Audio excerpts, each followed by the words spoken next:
are entering ENC's Pod of Awesomeness.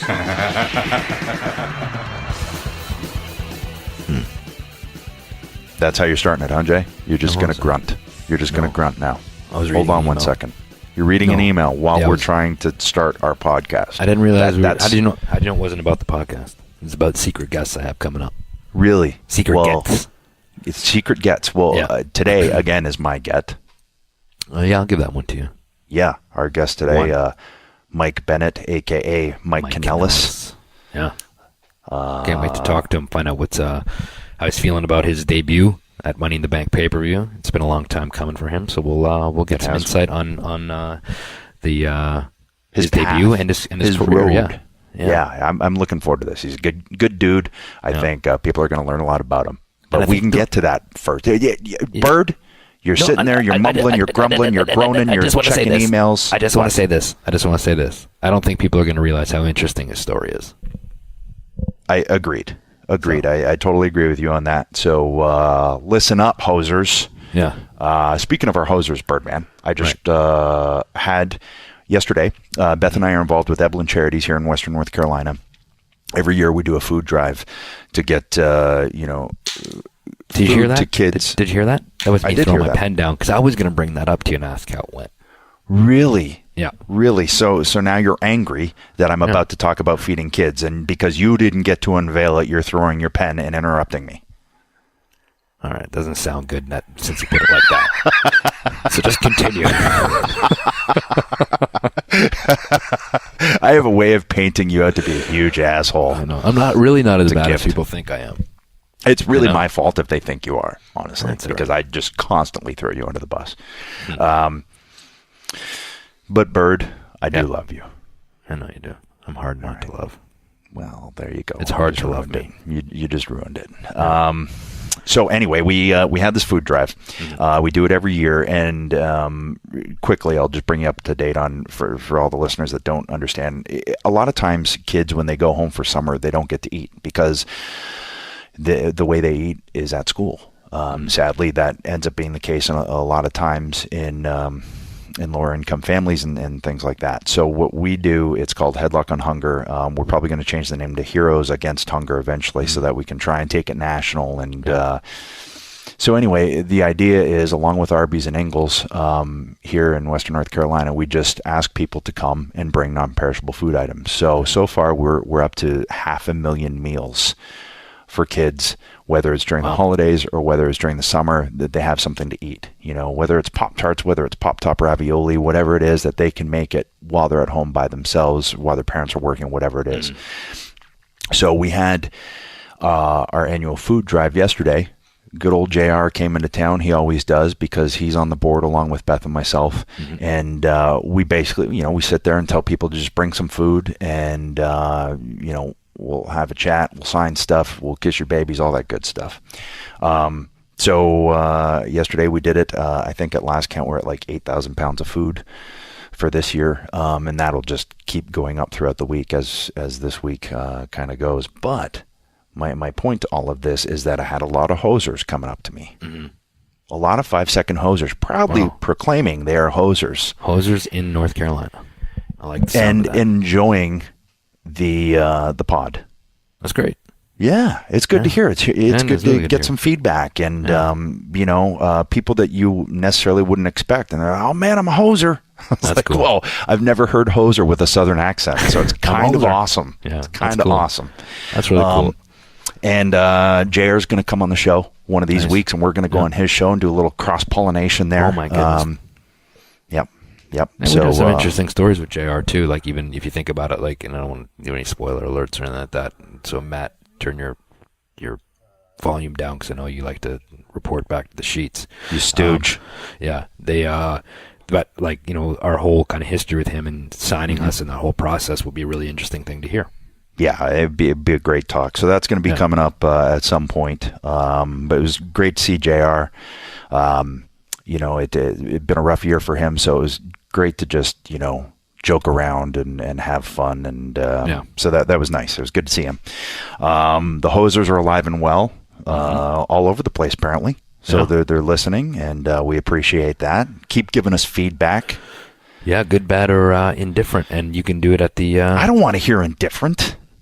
Why not? I want to hear Indifferent good and can be bad. good. I don't want apathy. I want you guys suck, you guys rule, one or the other. Not like, you guys are okay, because there's nothing constructive to take from that. Is that what indifferent means? I think so. Because I'm not sure. I'm gonna Google. Look it up. Look it up. But I read way more than you, and It's not true. okay, it's not true. Let's have a little. How many books have you read this year? Because I'm keeping track of what I'm at. Different. Yeah. How many books have you read this year, Birdman? Come on. You're right. It is indifferent, having no particular interest or sympathy, unconcerned. Well, giddy up. You know what? Don't send us your indifferent thoughts. So Scratch before, that. yeah, scratch that. But Scratch that can from you the admit? docket. So, Can you admit right now to everyone that I was right? I'll admit that I used the word in the wrong instance. You know what that Shouldn't makes have me used want to it. do? What? That makes me want to kick you in the face and take your teeth and then shove them under your nails like bamboo shoots and then hang you from your teeth, hang you from your chiclets. How would you hang me from my teeth? Well, because I'm going to shove them so hard under your nails that they're thoroughly embedded, not indifferently embedded. and then I want to hang you using thorny vines. Huh. Yeah. I would like to take masking tape and tape your nose back like a pig. Yeah. Yeah. And then and then ram your face up the side of one of those old Econoline vans. What an Econoline van? I don't know. 'Cause I don't know. Just Not a smash your minivan? head back and forth when your nose is pulled back and just So like an A-Team type van. yeah, exactly with the stripe on the side. So not like the Riso Team Sport van. It's exactly like that, but no windows. Oh. Yeah. That's nobody's going to know what I'm talking about there. Jay's parents used to own a sporting goods store, and they had the Riso Team Sport van, and it was double brown. Double brown. We drove down to Sharp. Philly a lot in that thing, listening did. to Islands in the Stream by Kenny and Dolly. Islands in the Stream. That is what we are. No And one then in between, How could we and then be wrong? we lie to each other. From one lover to another. That and Peebo Bryson. A lot of Peebo with Randy. Yeah. Old Randy Riso wanted to play some Peebo Bryson You a like lot. Peebo. You like Peebo. You like Linda Ronstadt, too. I like Linda Ronstadt. You can't go wrong with Linda Ronstadt, let's face it. And who's the dude that had kind of like the really high voice? Oh, Aaron Neville. Aaron Neville. Yeah.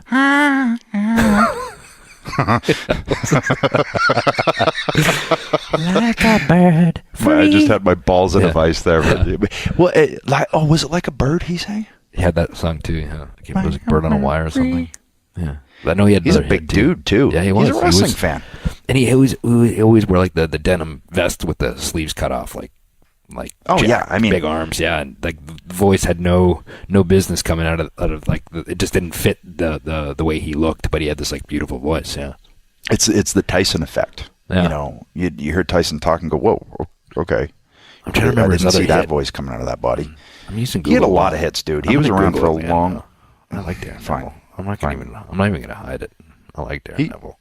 Aaron Neville is a wrestling fan because I think he did stuff with WCW at one point, Aaron Neville songs. if I'm not Tell like it is. mistaken. Oh, that's it. I don't know much, Much, but I know I love you. and that's the way. No, And that may That's be the all I all I need to need. know.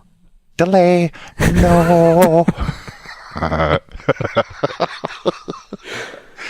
So Look at how does this face, keep happening? so filled with inspiration.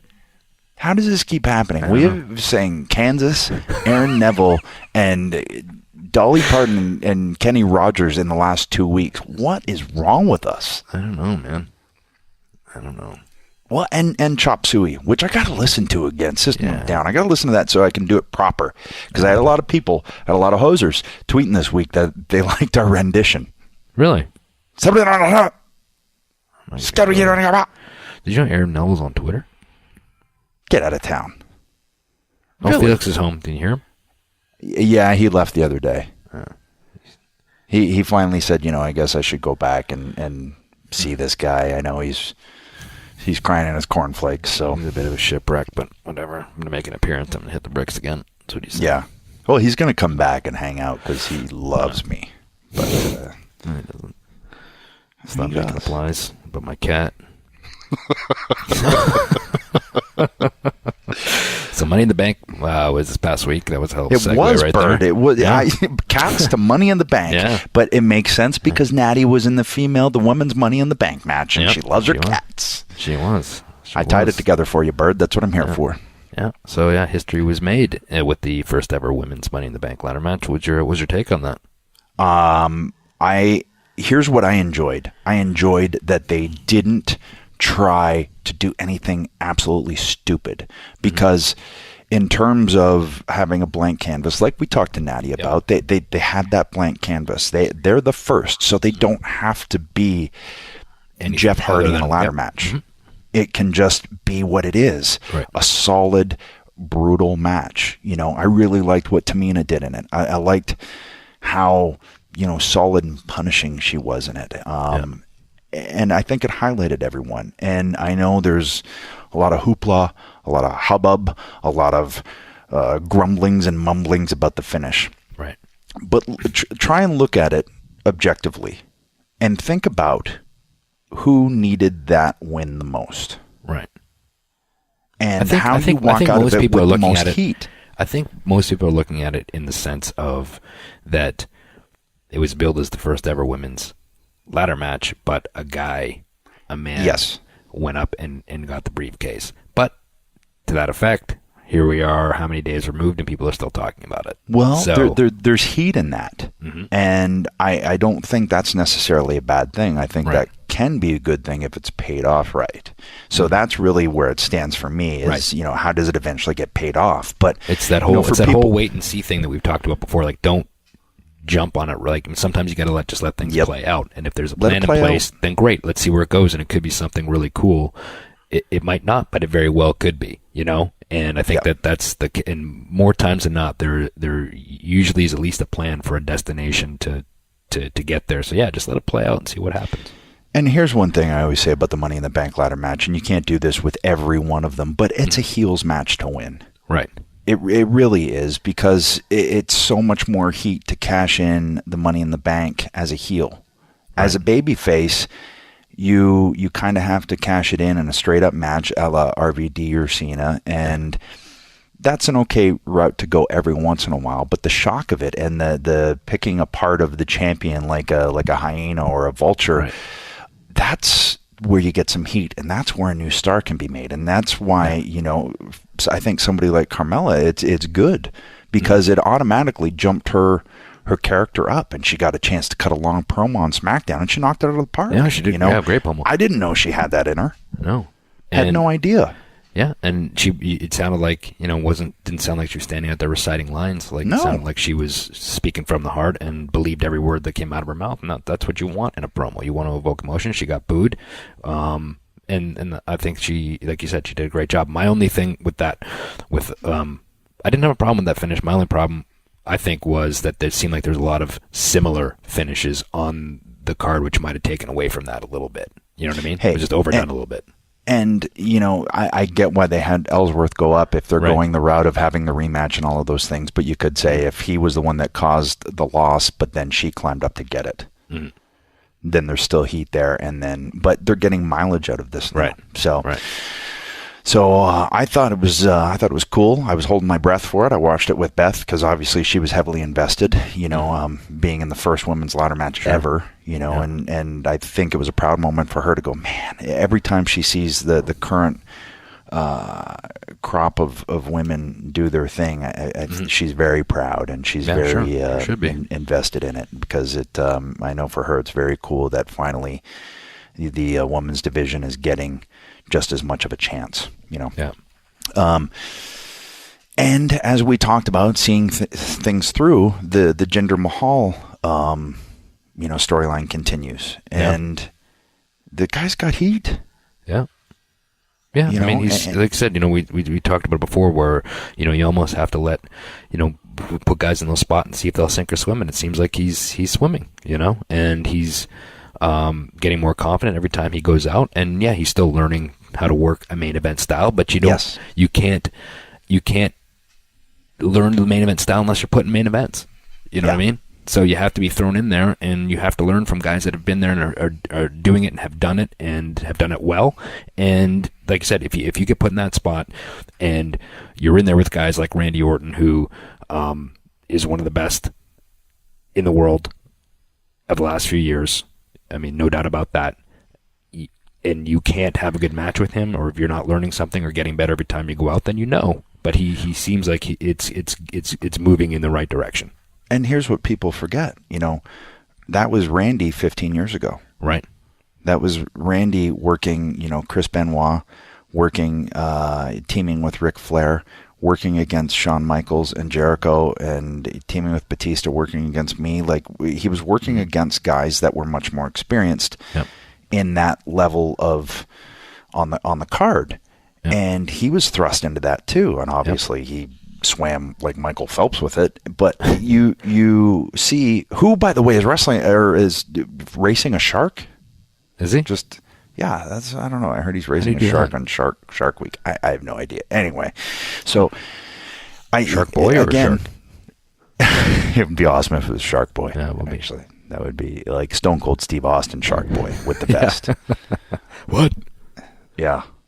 Anyways, you do see the confidence that Jinder is gaining, and the small time lapses of trying to think of what to do next instead of just going with instinct are starting to happen. Mm-hmm. That instinct of timing and not second guessing yourself is starting to assimilate in, and you can see it happening. But the guy comes from a wrestling family too. Like, his uncle's great Gamma, and a lot of people don't realize that. Like, Gamma was in Stampede forever. He's wrestled, all over the world forever. Helped us. I wrestled Great Gamma in a Topo Gijo's parking lot in Winnipeg, Manitoba.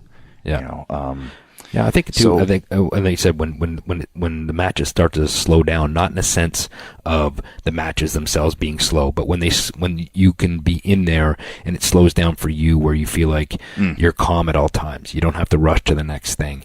Everything slows down to you at a pace where you can.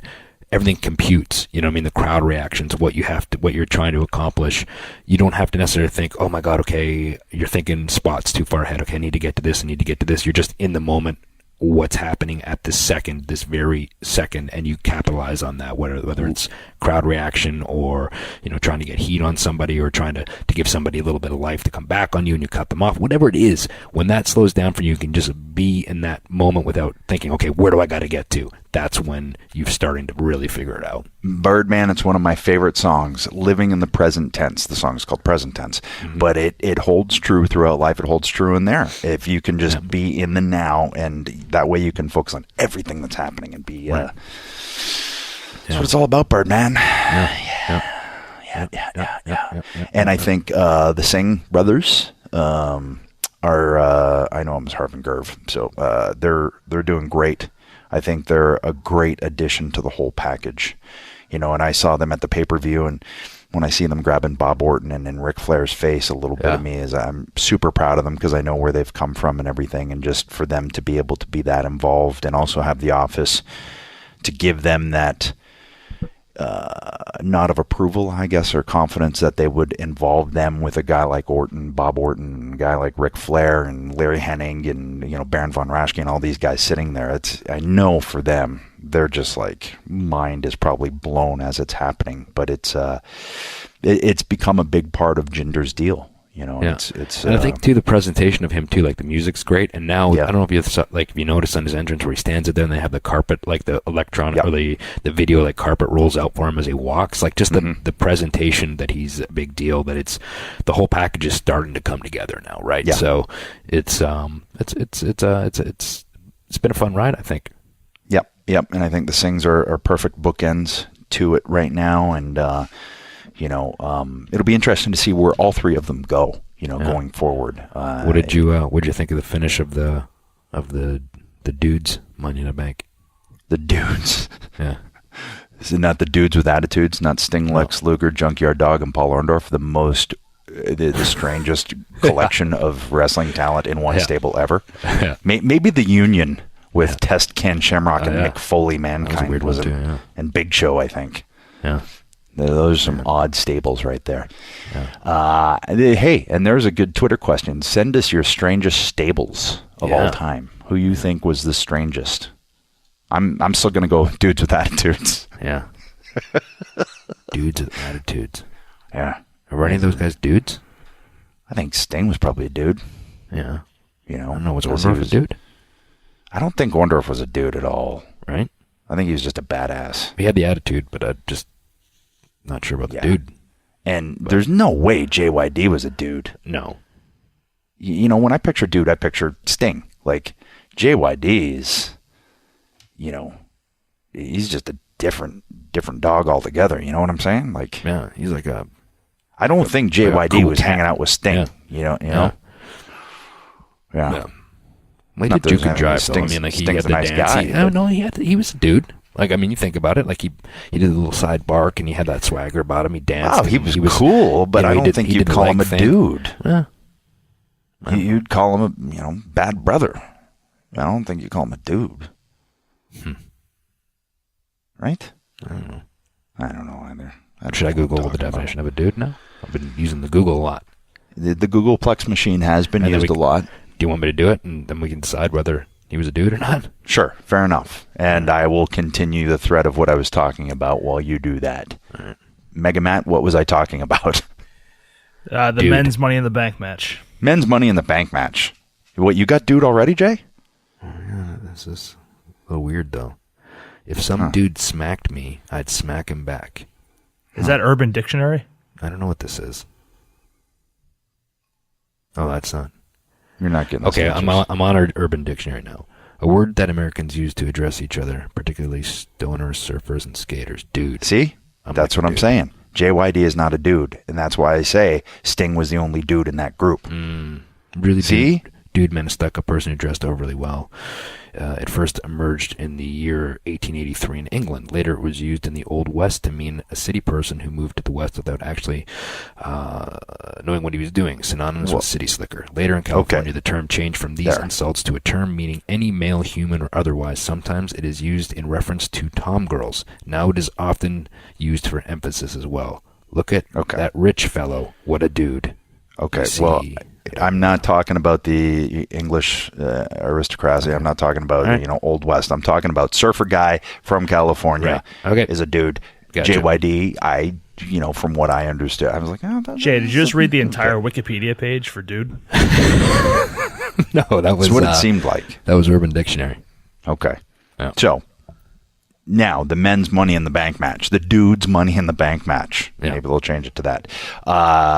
To me, again, it's one of those matches that I feel is better that a heel wins. I think going into it, I would have, either Sammy or Baron Corbin were the two. Right. I think but a lot of people thought maybe Nakamura would win, and it seemed like they were even kind of building it that way, where he was knocked out of the match, and then he came back and made the big valiant comeback, which we've seen done before, but it worked. Like he got a great reaction and that sort of thing. Like he'd come back and he'd win it. He doesn't need it. You know what I mean? Exactly. He's going to be fine. AJ doesn't need it. No. For that matter, Sammy doesn't necessarily need it. I think the biggest shot in the arm, is Corbin. And Ziggler's done it before. So you're not going to go that route again. I think the biggest shot in the arm and the person who needed it the most was Corbin. Right. Yep. So I think it's a good decision. Where he can carry it for a while and use that to garner heat. Whether he's going to attempt to cash in or whatever, show up at certain times, and it's only going to help with his character development, and so we'll see where it goes from here. I'll tell you where I see it going. I'm making my my proclamation. I'm making my my pick now is that he becomes world champion this year. Well, that's pretty broad strokes right there. Well, okay. What do you want? Tiny strokes? What do you want here? Well, I mean, you're saying sometime this year. Well, yeah, when he cashes it in is he what only I'm has saying. a year, so it has to be within this year. Why do you think I said within 1 year? Okay. You're splitting hairs on me, but if you want to split the hairs, that's why I'm saying that. All right, you know what I'm going to say? God. You know what I'm going to say? What? I'm going to say he is is going to cash it in at Survivor Series. Oh, yeah. Yeah. After Nakamura wins the world title. He's going to cash in on Nakamura? Ooh. Right after. Really? Yeah, I just came up with And that. do you see Nakamura winning the title from Jinder? Yeah. Yeah, that's what you see. Yeah. Well, Cena's coming back. That could throw a big Oh old, my big goodness. old, Didn't even think big about old that. Caucasian wrench into everything. Man, I didn't see that coming. Get it? Oh, Yeah. well, that's because you can't see me. Yeah, and I don't know if that's going to happen, but I just I kind of called you on your thing, so I had to get more specific. So that's just Yeah, what I you came wanted up to with get off the top of my head. you wanted to really fine tune this bad boy. Well, I'm just gonna say that I think when he cashes in, he's winning. He's gonna be world champion. So Yeah. And I will say, or maybe I'll wait until he's on our show. Yeah. What I had pegged for him the first time I saw him. I'll wait and tell you what I thought the first time I saw him working down in NXT. Who's this? Corbin. Oh, okay. Yeah. Okay. Yeah. I can't wait for that. Should be good. Yeah, it will be good, Jay. You didn't sitting sound here- very excited. It sounded very I am. phony. It sounded very forced. But I was it writing will be something good. down. Of course you were, because why would you concentrate on what we're actually doing here? I'm multitasking here. You know, You can't multitask. I know that. I know you long enough. You can't multitask. Your brain is not equipped for I'm that. trying to multitask. But you keep calling me on it. If you didn't call me on it, then people wouldn't know that I was multitasking. Well, they would, because I ask you a question, you don't answer. You just kind of sit there in stunned silence because you're trying to write something down. We're I'm still like learning the that. odd couple. We're I'm a still learning how to married spell. couple. Oh, my stomach's growling. I'm so hungry. What? So eat. I can't eat what- till 2. Intermittent fasting. Oh. Trying to lean out, brother? Yeah. Trying to get ready for that next run, brother? Yeah, brother. One more match. Hey, never mind. At the food drive yesterday, and I just want to make this as clear as possible. I appreciate that people always ask me, "Oh, so you're going to come back for one more match, right?" It's a huge compliment that you want me to come back for one more match. However, it can never ever happen. Yeah. The WWE has medically disqualified me from ever wrestling again. So, for those listening, that's the way it is. But I appreciate you wanting one more. And that's the way. No, I was trying to bring in the Aaron Neville again, but the lyrics don't work. I actually sang just Celine Dion right now. After you Celine- knew it, that one.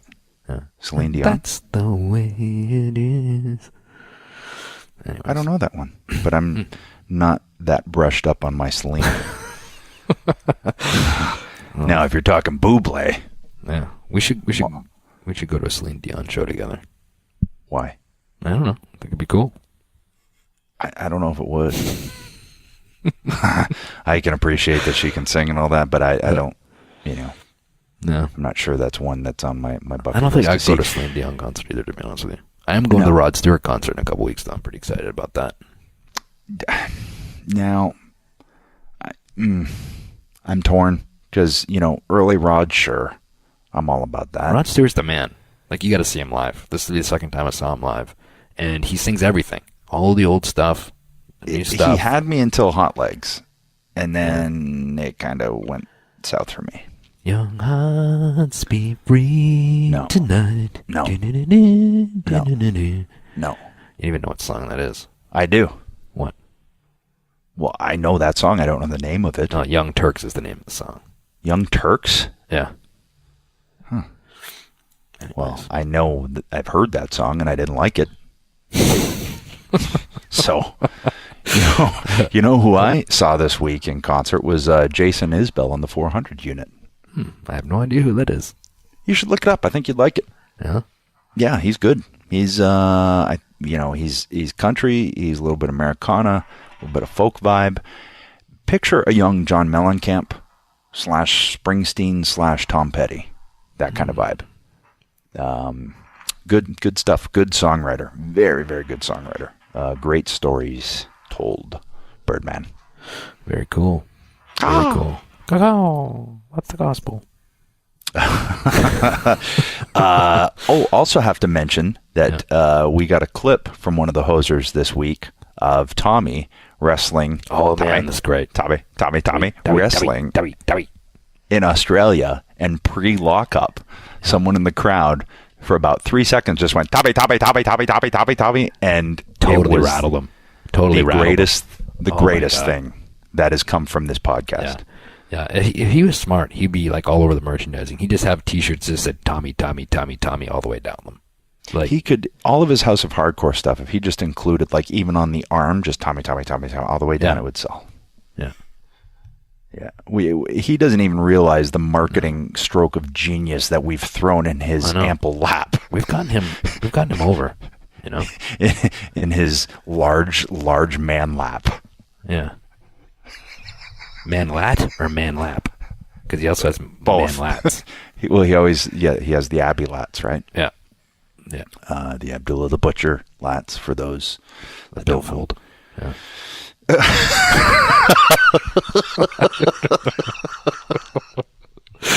No idea what I'm talking about, but Yeah, we're not. I mean, it keeps going with the theme of the show is that we have no theme, Birdman. no, we don't. No rhyme or reason. Nope. So, but might be about that time, huh?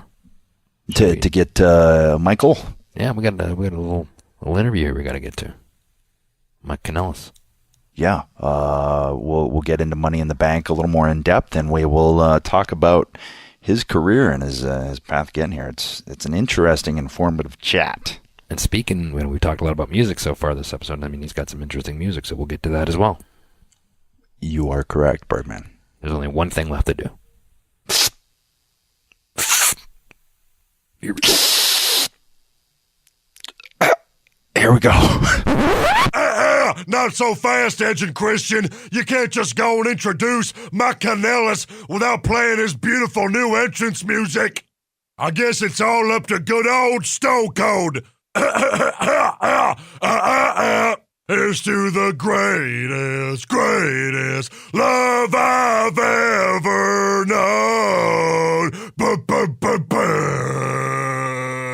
I'm burning up in your love.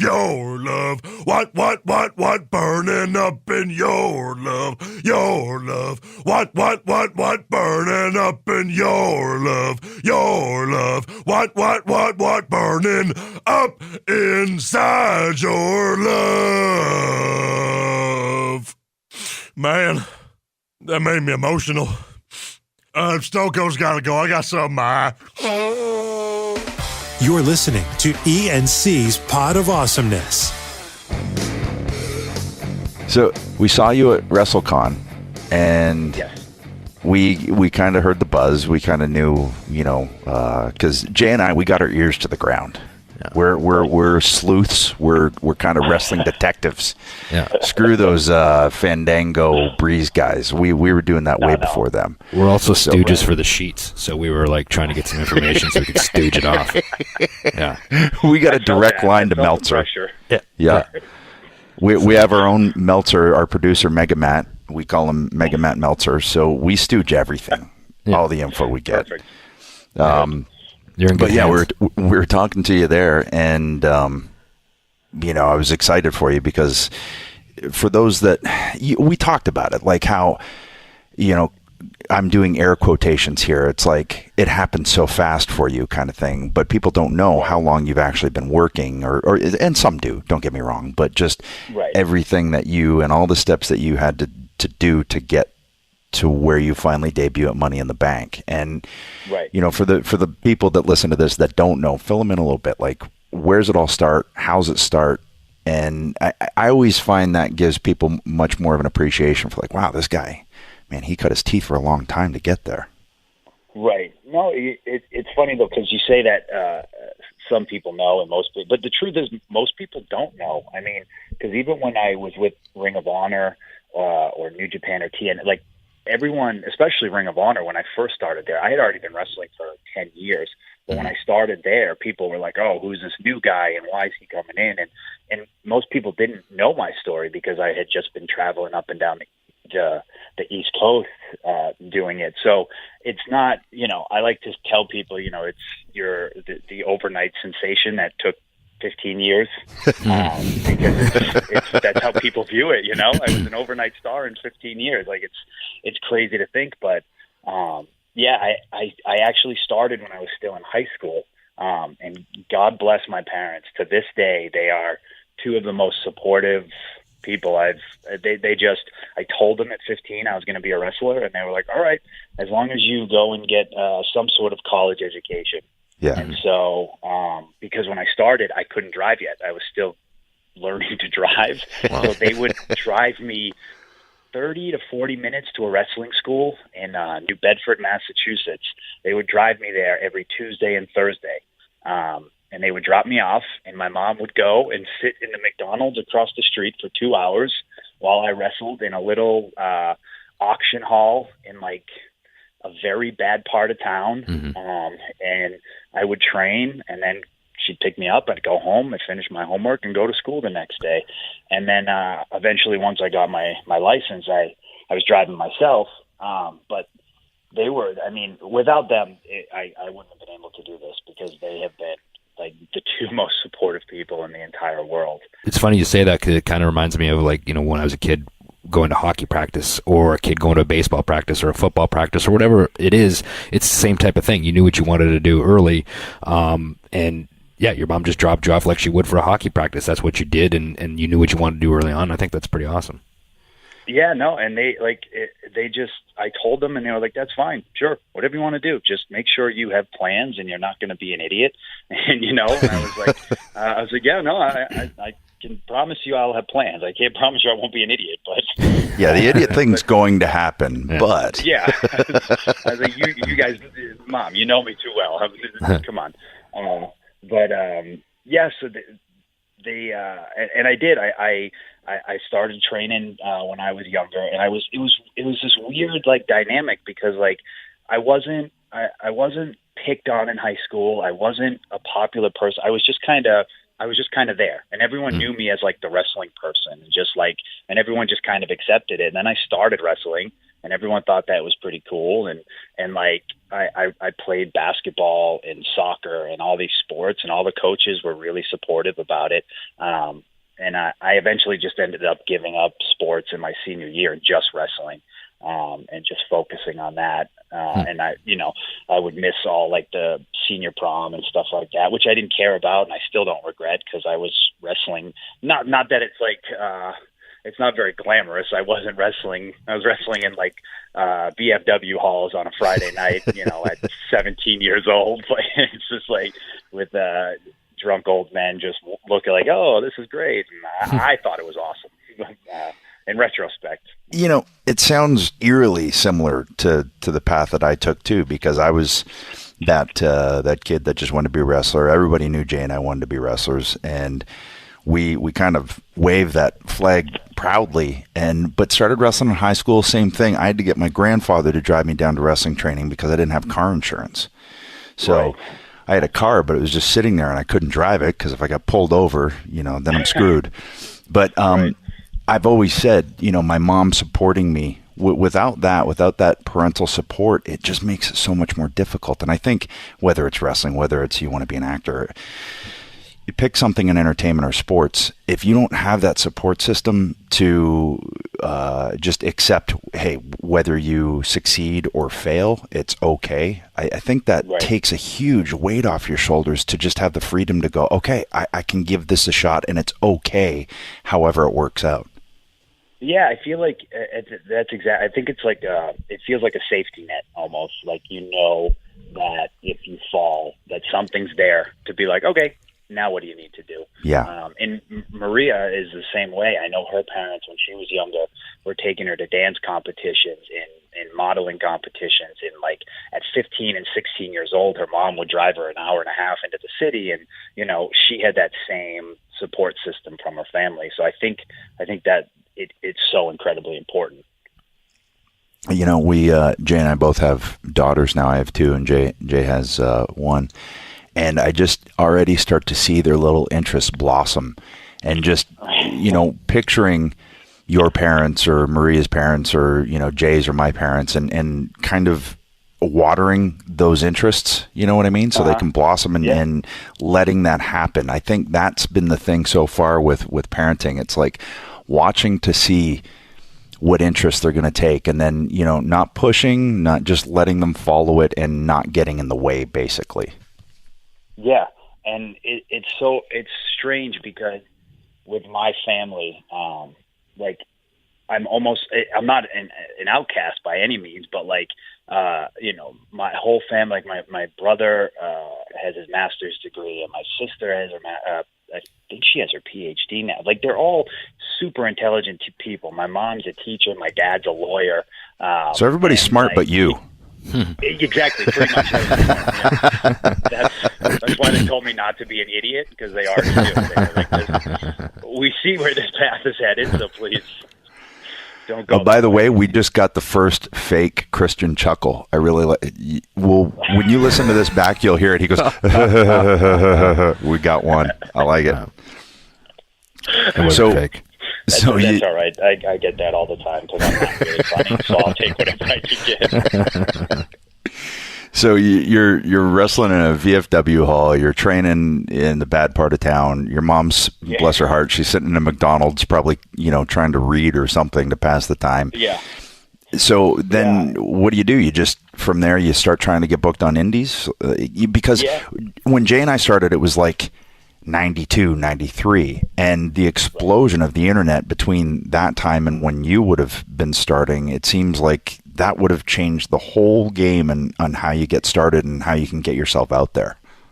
Yeah, and honestly, that's how I found the wrestling school. Is I searched online, because it was 2001 when I started. So, the internet was around and good, but it wasn't like it is now. Sure. I think I still had AOL, or I'm not even sure, but it was, but you could still search, and it was probably like Yahoo, or somehow I found it. I just started. I would wrestle for one particular company, which I was training at, and they were running shows all the time, which was great. But like you find very often, you realize that who's training you isn't probably the best trainers in the world. Like, they're good, but then you realize, okay, there's people out there that can make me really good or know the business better. And that's actually when I met up with Bob Evans, who did stuff with me in Ring of Honor and stuff, and he actually helped me out even more. So I found his school and I started training with him. So he actually hooked me up with more people to do indies, and I was just doing more indies up and down the East Coast. And then from him, I met a guy named Steve Bradley, who used to be in the development system of WWE, and he was the person who just blew my mind. Like, everyone always asked me like who influenced me the most and everything. He was so pivotal in that. I met him in like 2002, I think, right after he got released, and he ran a school up in New Hampshire and would run shows almost every weekend up in New Hampshire or Maine or Vermont. And I like to think, I always tell people, like, when I was training, Bob Evans took me to like the high school level, and then Steve was the one who like took me to college because he had been everywhere and done everything. I mean, now Bob, I think, is even more advanced, but at the point he was, he took me to that point, and then Steve like blew the doors off for me. Yeah, there's only so much you can learn, like in a class environment too, right? Like in a gym. The real learning is when you're out there in front of a crowd wrestling different people with different styles, guys that are better than you, that have more experience than you. When you work with people that are better than you, you get better. You can't help but get better. So yeah, it's interesting that you say like that you had these steps, because I think those are important steps as far as growing as a wrestler, as a performer, as an entertainer. Yeah. And that's like, and I talk to Bob about it all the time, because I was like, because I still thank him and give him credit for everything he helped me for. But at the time, it was like, Bob, you did everything you could for me at that point. You took me from, you made me better than I was. And then I went somewhere else for a guy who had, been to development and done more than anyone in the area. So, and then he took me to another level. And, but I, honestly, that's the most important thing is I try to tell the guys who ever ask me questions, I'm like, training is great and it does wonderful things for you and it helps you get the basics, the ABCs down. I was like, but it never take away from what you learn in just like an 8-minute match in front of a crowd. I was like, because that's when you learn what works, what doesn't, if it's going to fail, if it's going to succeed, how to be a character, how to work. But it's just, there's nothing more you can get. I was like, you can run the ropes a million times, but it's not going to make a difference if you can't, put on an 8-minute match in front of people. Yeah. And it is interesting how you remember those certain steps. Like Jay and I came out of Sully's and Siki and Ron, Sweet Daddy Siki and Ron Hutchison really gave us the foundation to be able to go out and have some kind of preparation. But it wasn't until we started working different people from each other, because if Jay and I worked each other every night for 20 years, we're only going to get so good. But it was when, I know for me, I started wrestling a guy, Lenny St. Clair. He was Dr. Luther in Japan, and him and I had a series of matches throughout Manitoba.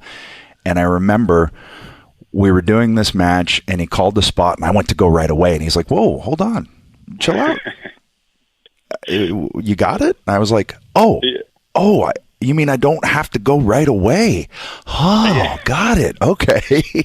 And this light bulb went off, because at that point I'd been wrestling guys that we just knew if we said one word, we knew the spot. So we just go and start doing it. And that was the first moment where I went, okay, but I'm wrestling a guy who at that point had been to Japan, who'd been all over the world wrestling. And it took getting in there with somebody like that to, like you said, make that next step and kind of climb the next notch of the ladder.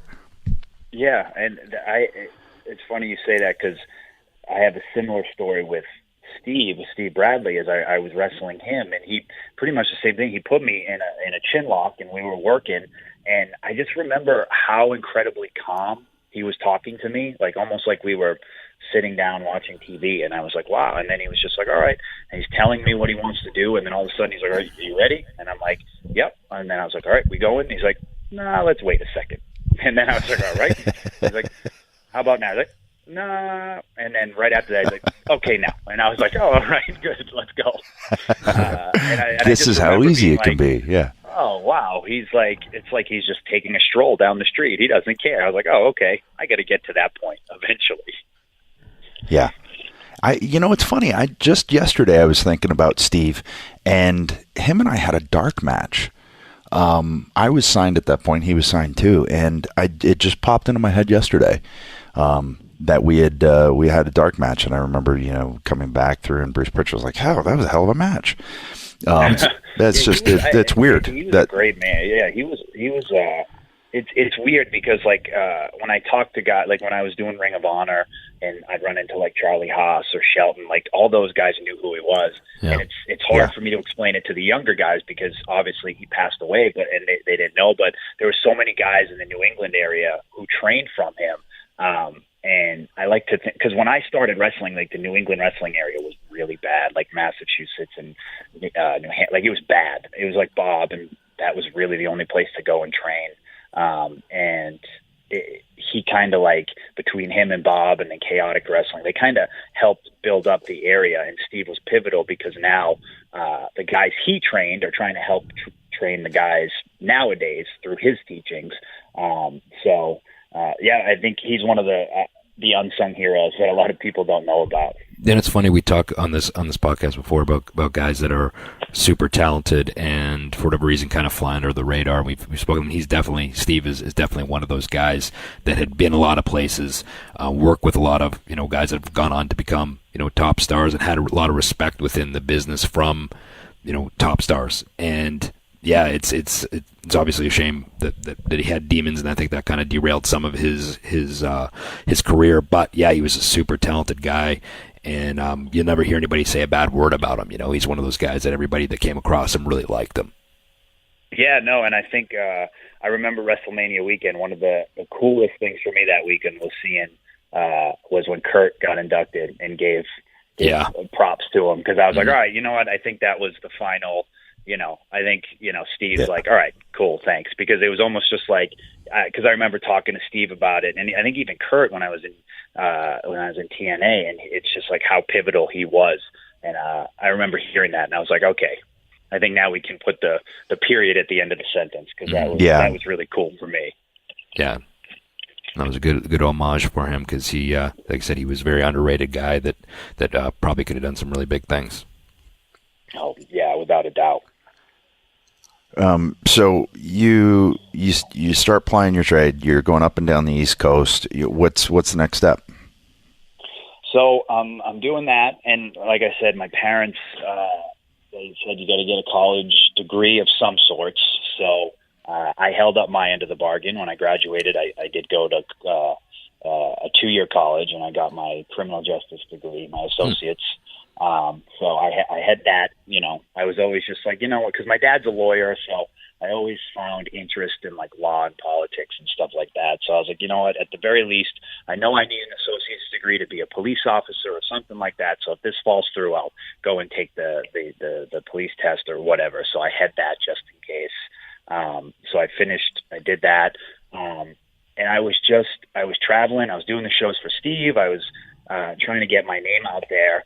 And then a group of guys decided that we wanted to move down to Louisville and train with OVW. So I packed up my life and moved down. I think I was 21 at the time, and I moved down to OVW for 6 months, and I trained under Rip Rogers, which was a trip. That's a good way to put it with Rip. Yeah. Yeah, no, it's like the fuzzy point of my life, like the experimental time. And he honestly though, for everything that you hear about, he's brilliant. His mind in wrestling, is unreal. Yeah, we both worked with him on the East Coast of Canada in, what was it, the summer of, was it 96? Was 97? 96 or something like that. Yeah. And when I joined this tour a couple weeks late, and he was the first guy that I wrestled for the first part of the tour. And I remember he walked up to me and he's like, he that kind of way he walks up, he's like, "What kind of spots do you want to do?" Totally setting you up. Yeah. Yeah. And I said, "I don't care. So we can call it out there if you want." He goes, You can do that?" And I was like, "Yeah." He goes, "Okay." And he walked away, and we went out there, and because that's the way we were trained. We were trained to call in the ring and that sort of thing. So that was fine by me, and we did, and that's how we worked for the for the time that we did. It was just, I just remember that it was really funny. He just walked away. "What kind of spots do you want to do?" Like he was, like I was going to throw out all these like super crazy moves. Like I didn't do that much, but the very first time I met him, we moved down there, and it was the first training. And I already met Danny Davis and all them, but I hadn't met Rip yet. And I remember being super nervous. I didn't know anybody, and I went up and I introduced myself to Rip. And he was just like, "Who the hell are you?" And I was like, I'm Mike. I'm new. He's like, "Oh, all right." And he put his hand out, and I shook it. And I remember it being an incredibly long handshake. And I was like, "Okay." And we're just shaking hands. And then all of a sudden, he turns while still shaking my hand and just starts having a conversation with the guy next to him about something entirely different, and we're just holding hands. And I'm just looking like, I don't want to be the first to let go. It's my first day. So eventually he's literally talking to the guy for like 20 seconds, shaking my hand, and I'm like, all right, I'm just going to slowly slip my hand away, which I did, and then I just kind of disappeared into the back of the training class. It was a like, Donald Trump Macron handshake. Yeah, it was very awkward. But I didn't want to make a scene, so I just kind of I disguised myself the rest of the day. Rip's an awkward dude, right? I mean, I love Rip because I took it as a huge compliment that he was booking the territory that we were wrestling in, and he said the only guys that he wanted to work were Jay and I. If he had to wrestle young guys, we were the only two that he felt safe with. But I took that as a huge compliment. And then, he would book me against News and himself against Jay, and then he put us in with Martel and Don Callis, and I figured that he saw enough of something in us to put us in with guys that we could learn from, and that also we'd be safe with these guys too, and not injure anyone. But Rip is a trip, man. And it's funny because after I left OVW and my career progressed or whatever, you always run into people who train with Rip, and it's almost like this, or have known Rip, and it's almost like this strange bond you have with him, where it's like, oh, you know Rip, all right, like this unspoken kind of weirdness, like, oh, okay, yeah, all right, and it's kind of like a badge of honor. Yeah, no, I trained with him. You're both alumni in that. Yeah, you're both alumni in that wacky university. Yeah. Yeah, the Rip Rogers University. See, I tried to tell my parents that was the college I was going to after high school. Yeah, that's your grooming school right there, is the Rip Rogers Grooming School. I should have introduced my parents to him. That would have been a trip. Yeah. Oh gosh, that might protection. Yeah, that might have changed their tune on supporting you. Yeah, I think so. They were like, all right, that's it. You're done. Yeah. So you go from OVW, and then okay. So is there any point throughout all of this time, because you're saying 15-year overnight sensation? Is there any point during this time where you go, man, it's not happening, or it's not gonna happen, or is there? Because it seems like everyone at some point has that low point. Maybe not where they say it's not going to happen, but you feel like you've hit bottom in terms of, how far you have to get to where you want to get to. Yeah, no, definitely. I think I was talking to my buddy Matt Taven about this the other day. Like, there was a point that I remember where, like, almost every other week I was like, man, I don't think I want to do this anymore. Like, I just physically, I don't want to do it. Mentally, I don't want to do it. I was watching my friends who I went to high school with, or who I met after high school. Like, they were getting married, they were buying houses, buying cars, having kids, and I'm sitting there, literally still living in my mom and dad's house, wrestling on the weekend, and working at a golf course just to try to, pay my bills. And like I said, when I tell you what, my parents were supportive. They were unbelievable, because I lived there and they didn't make me pay rent. They didn't make me do anything. They just made me pay my bills, and that was it. But, you have those moments where you travel to a show. And I think I was like probably 25 or 26 at this point. Mm-hmm. So I had been wrestling for 10 years, and everyone would always tell me, like, you're still young. And I'd be like, I know.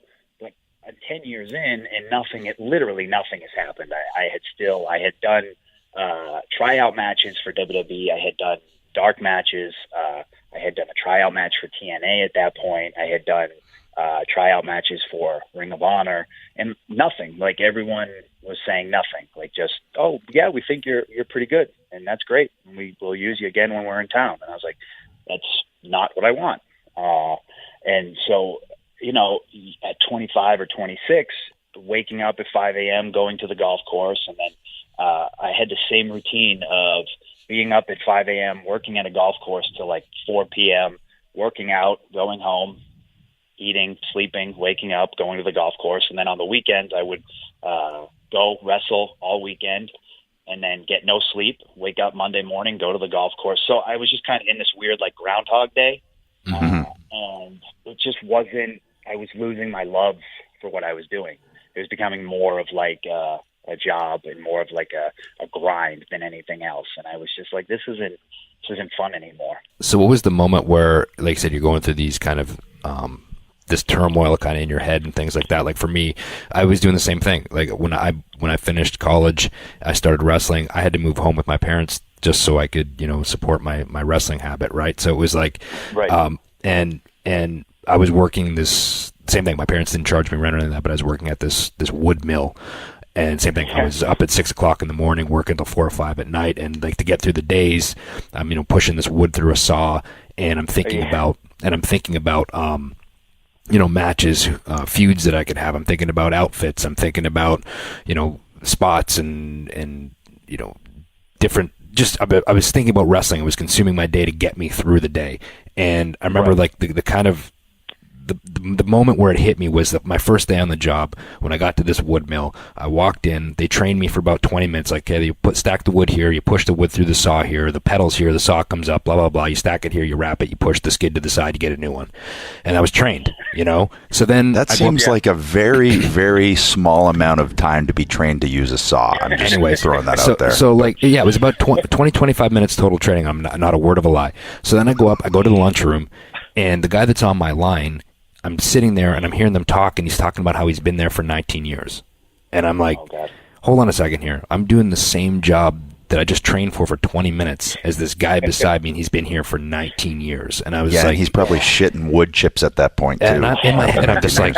This was my moment. Like, I was like, I can't do this. I can't do this, something like this for 19 years. I have to make it.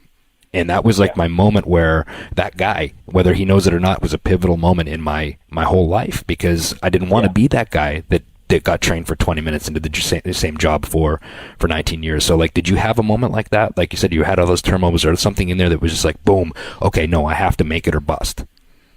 Yeah, no, honestly, I really do, because working at this golf course, it was built around cranberry bogs in the Northeast, especially where I'm from, in Carver, small town Carver, Massachusetts. They're known for growing cranberries. And so this family that I worked for at the they built their whole golf course around cranberry bogs. And so the cranberry business pooped the bed, but then it started to come back up when I was working at the golf course. So they decided, while we were golf course employees, we were also going to be harvesting the cranberries. And I don't know if anyone really knows what goes into harvesting cranberries, but it is one of the most miserable jobs in the entire world. I think it was on that show Dirty Jobs, which is on like History Channel or something. Yeah, I admire the people who do it, because it's backbreaking labor, and it's awful. So one of the jobs we had to do was replant the cranberry bog.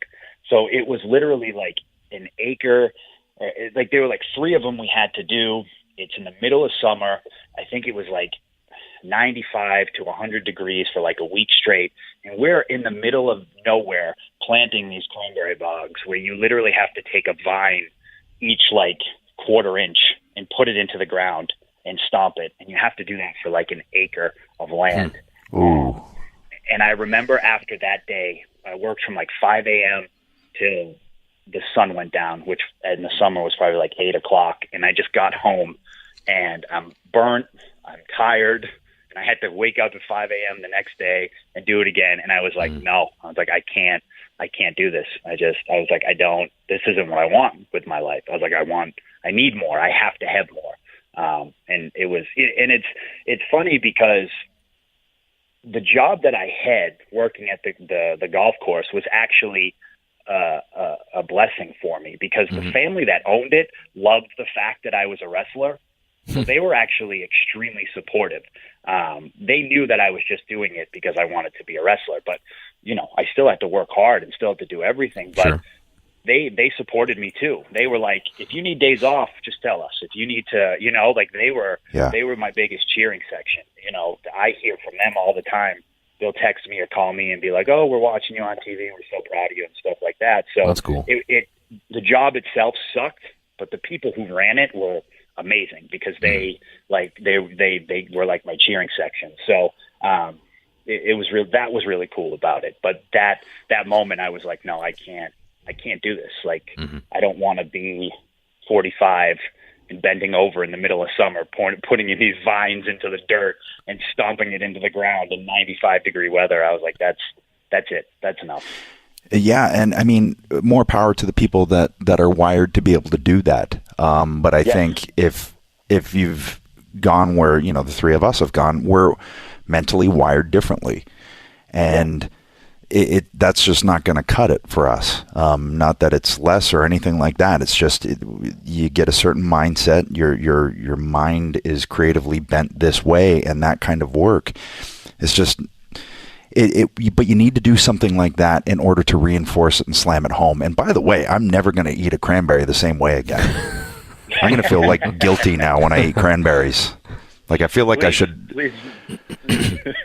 I should. Feel bad for me every time you eat it. I cry myself to sleep when I eat it. I just like this weird experience where I'm just sobbing uncontrollably. So when that happens, so what's the next step there as far as how did you turn it around and get moving in the direction that you wanted to as far as your wrestling career goes?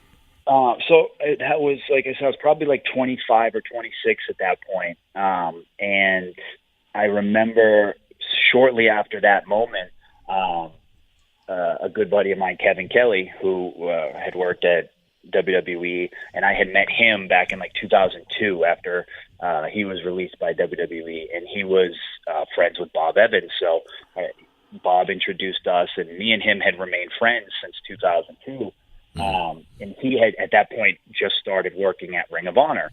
So, because him and Jim Cornette were good friends, and so Kevin was helping out backstage and doing all this stuff.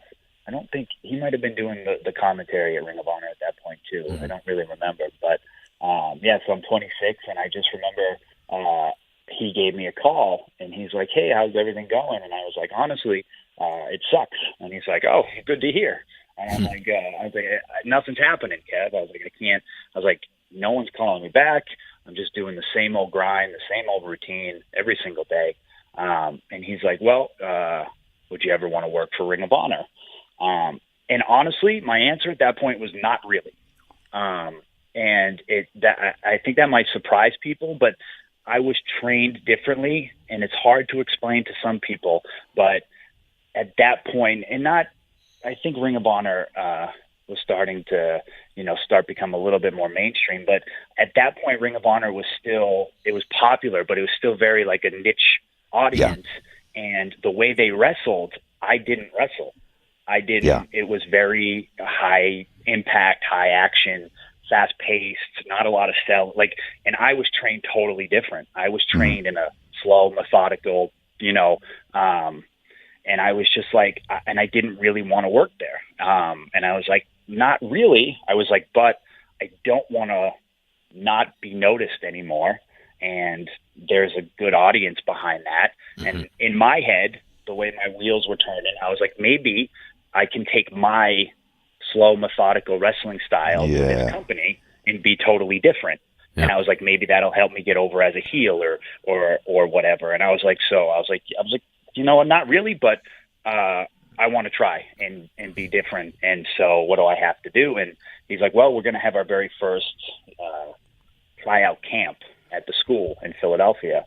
Do you want to come down? And, and then at that point, I'm like, oh, I thought you were going to give me a job, so I have to do another camp or this and that. And I'm like, great. I was like, you know what? Sure. And I was like, I'll be there. He's like, oh, okay. And then it's you got to pay $300 for it. Oh, great. Okay. Awesome. Sure. I'll pay the $300. So I'm always willing to do whatever I need to. But at that point, I was like, okay, sure, I'll do it. And so I did. And that's the first time I met Jim Cornette. I did the try. Little to my knowledge, which Kevin never told me, he was pretty much offering me a job, but he just wanted to see what I would do, how I would react. Mm-hmm. After the camp, they pretty much told me, "Oh, we were already going to take you. We just wanted you to show up." Yeah. Pretty much, we wanted to connect you to the camp as like, "Oh, this was our first signee from the first tryout camp." And I was like, "Oh, okay. Well, I'm glad I didn't bitch and complain." So good. Yeah. And that's when I think it was like August of 2010, maybe, when they offered me my first contract. And I had done a couple dark matches after the tryout. I did a couple dark matches. It's kind of funny because all the dark matches I did with Adam Cole. We did like 3 or 4 together. And then we both got signed together. So we walked to the back, and Jim Cornette was like, "Oh, congratulations. You both got each other signed." And it's weird because me and Adam's careers have kind of like gone parallel to each other, and we've become the best of friends, and it's because of that moment right there. And we didn't know each other from a hole in the wall when we first met 6 years ago. So no, that was really cool. So yeah, they offered me that contract, and that was really my first big break. That was my first chance in front of like a large crowd, or at least, you know, a crowd that traveled. It was on HDNet at that point. So it was I could actually tell my friends who had HDNet, yeah, you can actually watch me on TV. You don't have to come to the local VFW American Legion Hall, and you know, which was really cool. And but that was my first big break, I would say. It's funny too, throughout your career, how you'll find like you have Adam Cole. I think for us, Jay, it was really the Hardys that we had that kind of relationship with, where it's like, okay, we're going to put each other on the map. Yeah, and I think that, I mean, it's even previous to that, even on a smaller scale, would be with Rhino, right? Yeah. In Michigan. So, yeah, you make connections with certain guys, and yeah, that's really interesting. But in your case also, you know, I'm not sure how often they were running, but getting, you know, rather than be like, man, hopefully I get booked this month or whatever, now you kind of knew that you'd be factored into something and you'd be working at semi steadily at a certain point anyway, correct? Yeah, no, and they were running, you know, I would say maybe four or five times a month. And I could still do independent shows. So right. it was this idea that, you know, I would make Ring of Honor my first commitment, but then I could go and do other things. And, you know, at that point it's nice because then you can kind of give yourself that extra little, you know, confidence of being a Ring of Honor wrestler and go to indies and you know, that kind of helps your payday out a little bit more and stuff like that. So, but yeah, that was, I mean, obvious. I think honestly, it's funny because I was so excited, and to this day I'm excited. But I was like, oh, this is my first big break, and I was so happy to sign that contract. But I was getting paid. I think the contract was just a guarantee of $125 for every show you did. Yeah. So I was just like, it's wasn't something. You know, I told my mom, I'm like, I'm excited. I'm like, look, I signed this contract. She's like, great. How much you making? I'm like, 125 a show. Oh, how many shows you doing? 4 or 5 a month, maybe, if I'm lucky. I did it, Ma. It's amazing, isn't it? Like, everyone thinks it must be so glamorous. My first WWE deal was a developmental deal. And this is before there was a developmental territory, and it was $210 a week. But you're signed to the WWF. You know, yeah. It would have been great if your first ring entrance music was from the Cranberries. Yeah, linger. Do you have to let it linger? Do you have to? Do you have to let it linger? If you don't know, at some point during our show, we always break into song for really no reason whatsoever. If you'd like to sing at least there was a Cranberries, reason. You want to join us? No, that's okay. I break into song randomly all the time. You can sing linger with us right now if you want. Let's do it. I would love to. Do you have to? Do you have to? Do you have to let it linger? Wow, we suck. Okay. I thought we were good. I mean, I guess you could say we're kind of like Queen. There was layers happening there. I guess you could say, I'm such a fool for you. You've got me wrapped around your finger. Do you have to let it linger? My part was fantastic. So I'm happy with my part. Yeah, I don't know how this happened, but our podcast became at some point musical. Yeah. We do conversations and song. But this kind of brings me up to a point that I heard something about that there was this guy who would sing my theme music during his matches. Yeah. So I remember it was you during our tag matches, but I remember the first time you kind of landed on my radar was when you were working Lance. Yes. And I thought, okay, well, if Lance is going to work somebody, then they got to have something going on. And he's a tip of the hat, from that guy. It's like, okay, just for him to work you, that to me tells me, okay, he feels safe. Yeah. So how'd the match go, Lance? Well, it wasn't horrible. So if you get that, you did a good job. Yeah, that means it was like the best match ever. But and then I started hearing, like, I'd get people like saying, yeah, Mike Bennett, he'd set up for the spear and start singing the song, and I was like, well, that's awesome, that somebody would do that. But I've still never actually seen it. It's funny because I'm trying to think so I remember I was calling. I was doing a match in Chikara. And it was me and the Young Bucks, and I can't remember who we were wrestling. Perfect place to do it, by the way. Yeah. Yeah, exactly. And the first time I heard it was because Matt Jackson was telling the guy he was going to do a spear, and every time we were going over the match, instead of actually saying spear, he would just be like, all right, and then you'll duck this, and then on this day. And I was like, that's fantastic. That's hilarious. And so I remember I was wrestling a match in Ring of Honor, and, and this is around the point where I started getting, like, really comfortable in who I was and just having fun and just really enjoying it. And I just remember I was like, I was doing the spear at the time, and I was like, all right. So we were in the match, and then I just remember I did something, and then I pulled myself up in the corner, and it just popped into my head. And I just remember, I'm just like, I'm just going to start singing this. This will be fun. So I just remember I screamed it out. And the reaction I got, not only from the crowd, but like from people who saw the show or then went and got the DVD for the show, they were like, that was the funniest thing ever. And then people just started asking me, like, are you going to do that all the time? And I was like, I wasn't planning on it, but I guess I will now. I think I will now because it's pretty funny. And then, like, throughout the years, people would just come up to me and be like, that's the funniest thing ever. I was like, I just like singing a song. It's a cool song, and I just think it's awesome. So it's funny because it got back to me, and I thought that it was hilarious. I was like, oh, that's awesome, because I would hit the spear out of nowhere, different times. But when I started setting up in the corner, when I first started doing it, I would have HBK's music running in my head. So I would get down going, dum, dum, dum, dum, dum, dum, dum, and that's what was running through my head. So I didn't sing it out, though. No, there are times, too, like when I would do consistent shows in Connecticut, where I would run there month after month or be on the shows time after time. It became a thing where people were expecting it in Ring of Honor, too. Like, and once they saw me set up in the corner, they would start singing it with me, which was really kind of cool. I was like, oh, this is really neat. And they would yell out, or sometimes there's a promotion called Northeast Wrestling, and they run a show in Bethany, Connecticut every month.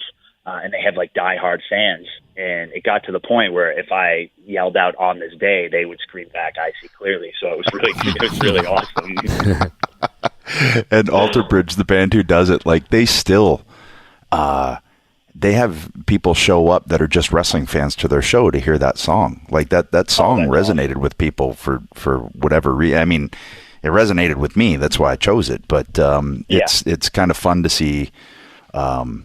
People send me a video, and when that song comes on, people sing it back to them, and it's become their most downloaded song. Which is it's crazy the reach that wrestling has. I think that's having a good theme song is so important too. And when you find it, it's like, oh, good. Which brings me to your. I know we're jumping way ahead, but let's dog ear that point, because I think we need to come back to how important theme music is. So you're working Lance. Like, how is that? What kind of experience was that for you? That was he's the best, and to this day, like, I talk to him still, and he was. It was one of those times in my career where I was working with Ring of Honor.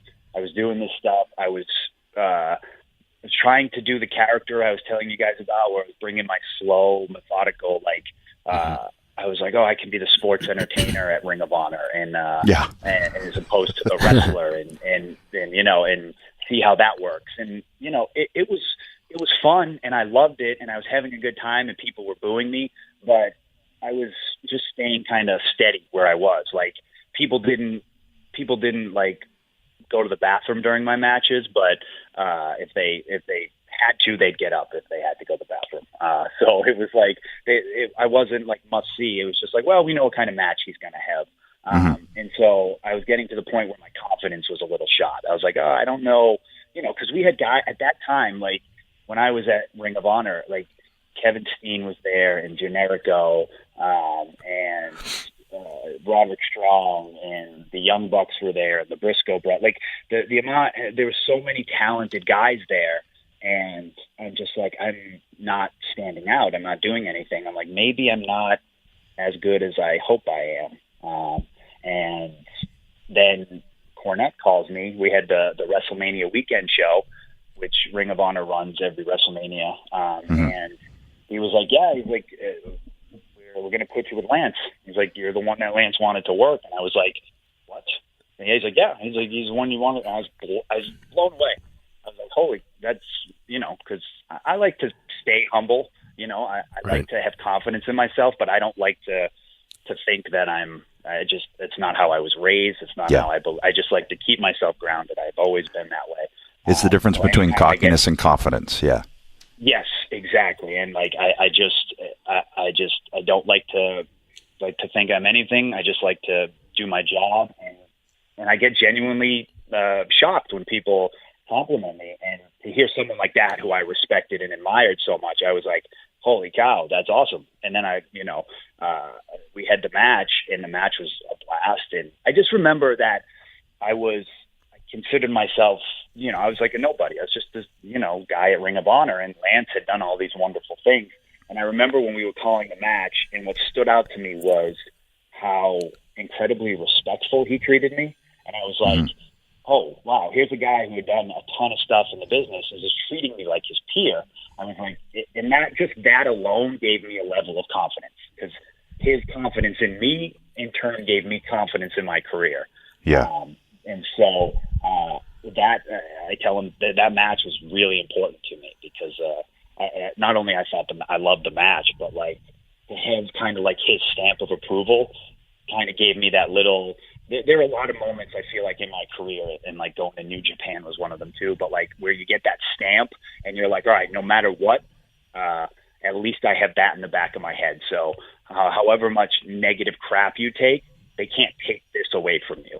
And it was just one of those things where I was like, it just gives you that extra confidence to be like, all right, when you're down or you're upset or people are crapping all over you, you're like, but at least you've done this, and that can help elevate you back to feeling good about yourself. Which I think is important. It's nice that Lance showed you that type of respect too, because I had a similar experience with Lance when I was, I was very young in the business, and he had more experience than I did. I worked with Lance, and he was in the business longer than me. Was working in Japan, and so of course when I went to him, found out we were working, I gave him the respect of going up and asking him, what would you like to do, this and that, and so he talked to me, and then he said, was there anything that you would like to do? What do you want to do in this comeback? Because he was working as a heel, and then I was like, well, I'll do this thing, and I'll give you this tilt-a-whirl like backbreaker. And he looks at me, and he turns his head, he goes, he says, what are you, 250 pounds? And then I looked right back at him, and I went, are you? And then he goes, and he just kind of gave me this weird look and kind of shook his head. He's like, okay, fine, yeah, we'll do it. So obviously he liked you better than me.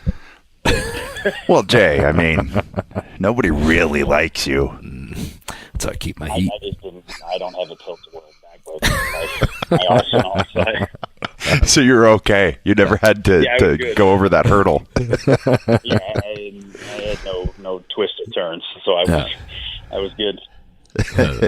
But it does go a long way when you have someone that you respect within the industry, and they you have that kind of confidence in you, because let's face it, the audience is one thing and they'll react and all of those things, but someone that really has been in there and has taken bumps and has been up and down roads and everything and can see something, that does a lot for your confidence. I always relate things to, personal experience. And I think for us, Jay, Bad News was a guy, Jerry Morrow was a guy, Great Gamma, Johnny Smith, all of these guys over the years that for whatever reason saw something.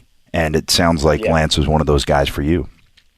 Yeah, he was, especially at that point in my career.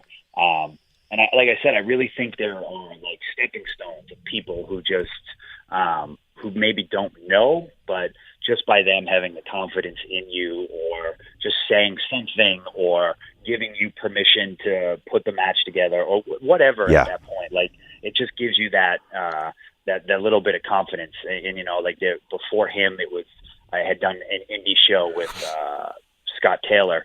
And he's from the New England. I think he was born and raised in Maine. And, we do a bunch of shows together, and he's another person that just gave me that stamp of approval. And to this day, he still sends me texts. And just the other day, after everything happened, he just was, super ecstatic because he was another one who was just a big supporter from the get-go. And it was just, it's nice to have that. And for those that don't know, Scott Taylor is Scotty Too Hottie, and truly one of the nicest guys in the world. Like I love Scotty so much, not and just in wrestling, just as a human being, man. He's just so good. Him and I traveled together. Jay, we traveled with him a lot, and similar sense of humor. Just a nice guy, super talented, and we got to work Scott. We worked Scott in a ballroom in Boston once where the ring bell was an ashtray. And the ropes were broken. You couldn't hit the ropes. Couldn't hit the ropes, and it was like a mattress with canvas over it. It was brutal. And that's where we first met Scotty. And at that point, Scotty was just starting to come in. He had the bad kind of, permy mullet and the silver, tassel tights. But he was doing stuff with WWF at that point.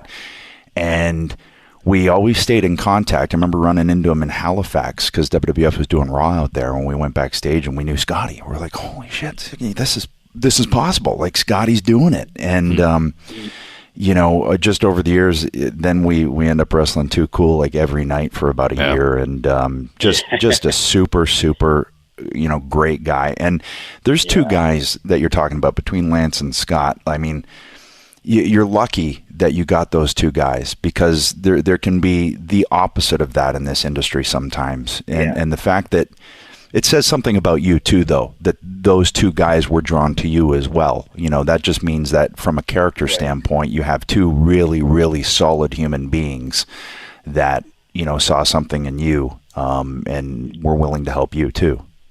Yeah, no. And they just, I honestly, I can't say enough about them, just because I don't know if they understand how important that was for my career, because we all have the moments like we talked about where you just want to quit and give up. And I honestly think that satisfaction or that little stamp of approval from those guys is like, okay, you're doing the right thing, because if this person thinks so, then it doesn't matter what the other people think, because this person said so. So instead of, I took it more like, I don't care so much about proving people wrong as I want to prove these two guys right. If that makes sense. That's a great way to look at it. It's probably a much healthier way to look at it. It's good for the mind. Yeah. So now, you Ring of Honor, TNA, is the end game for you at WWE? Is that, where you, and there's New Japan in there. I mean, you're going all over the place. Is it still, okay, that's the place I want to get to?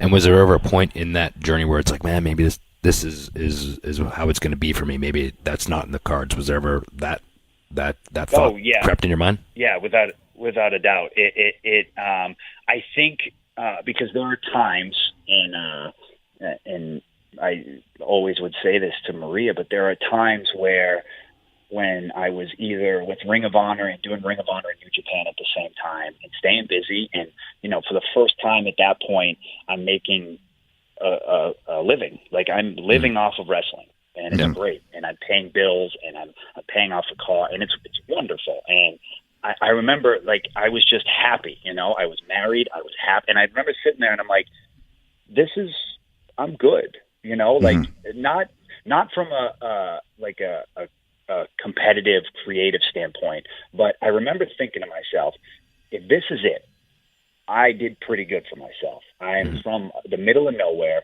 I was 15, 16 when I started wrestling. I was 160 pounds, soaking. I was like, I did pretty good for myself, and I love my life right now. But there was always that itch in the back of my head that was like, but you didn't do everything. You didn't do what you set out to do. Yeah. And that just didn't let me be comfortable. And that was always what it was. You know, I think you get to a point where, and it's not about the passion for wrestling. It's not about the love for wrestling, but it becomes more about your family. It becomes more about what you need to do for your family. And when we went to TNA, it became more about what I needed to do for myself, for my wife, for my life. And I was like, and that's what it was. And that became more of my focus. But again, there was always that itch in the back of my head that was like, but you didn't do what you said you were going to do. And I was just always kind of like, all right, I still have to do that then, because I felt like I wouldn't be comfortable until I did it. Well, and you know what? And not everyone is built with that itch. You know what I mean? Like, not everyone has that itch in their brain. And I think the people that do are the people that end up doing it. You know, I think because they just can't settle until they do. And I think you're just kind of born with that stubbornness, that competitiveness, that mindset that is just, you know, and it's the same with NFL or NHL or anything like that, you know, and there can be some people that even if they do have it, it's just the dominoes fall a certain way and it doesn't happen. But I truly think that anybody who makes it there, they have that little compartment in their brain that is always going to be itchy until they do it. And I think too, for lifelong wrestling fans, right? When you have people like us, and I assume that you're the same way, that when you grow up with it and it's a part of your life, it's ingrained in you. You watch it religiously, you love it. You can, you know, you're drawn to the performers and the characters you see on television. And then you start training, and it's just this lifelong like journey that you're on. And I think that. And I completely lost my train of thought here, what I was going to say, but it's okay, Bird. You'll get it back. I don't think I'm going to. I think it's gone. I think it's gone. It just flew away. It's gone. It's gone. I'm surprised I get through the day with making complete sentences half the time. I'll be ordering food and be like, I don't want it anymore. Can you tell me? Do you guys remember? Because I don't have a clue. Just cut into different languages randomly. Yeah, I think so. I just start calling spots usually to people. I'd like a chicken. Watch the hip toss. What? I guess the cliff notes. The cliff notes is that it notes is when you're a wrestling fan as a kid, like we all were.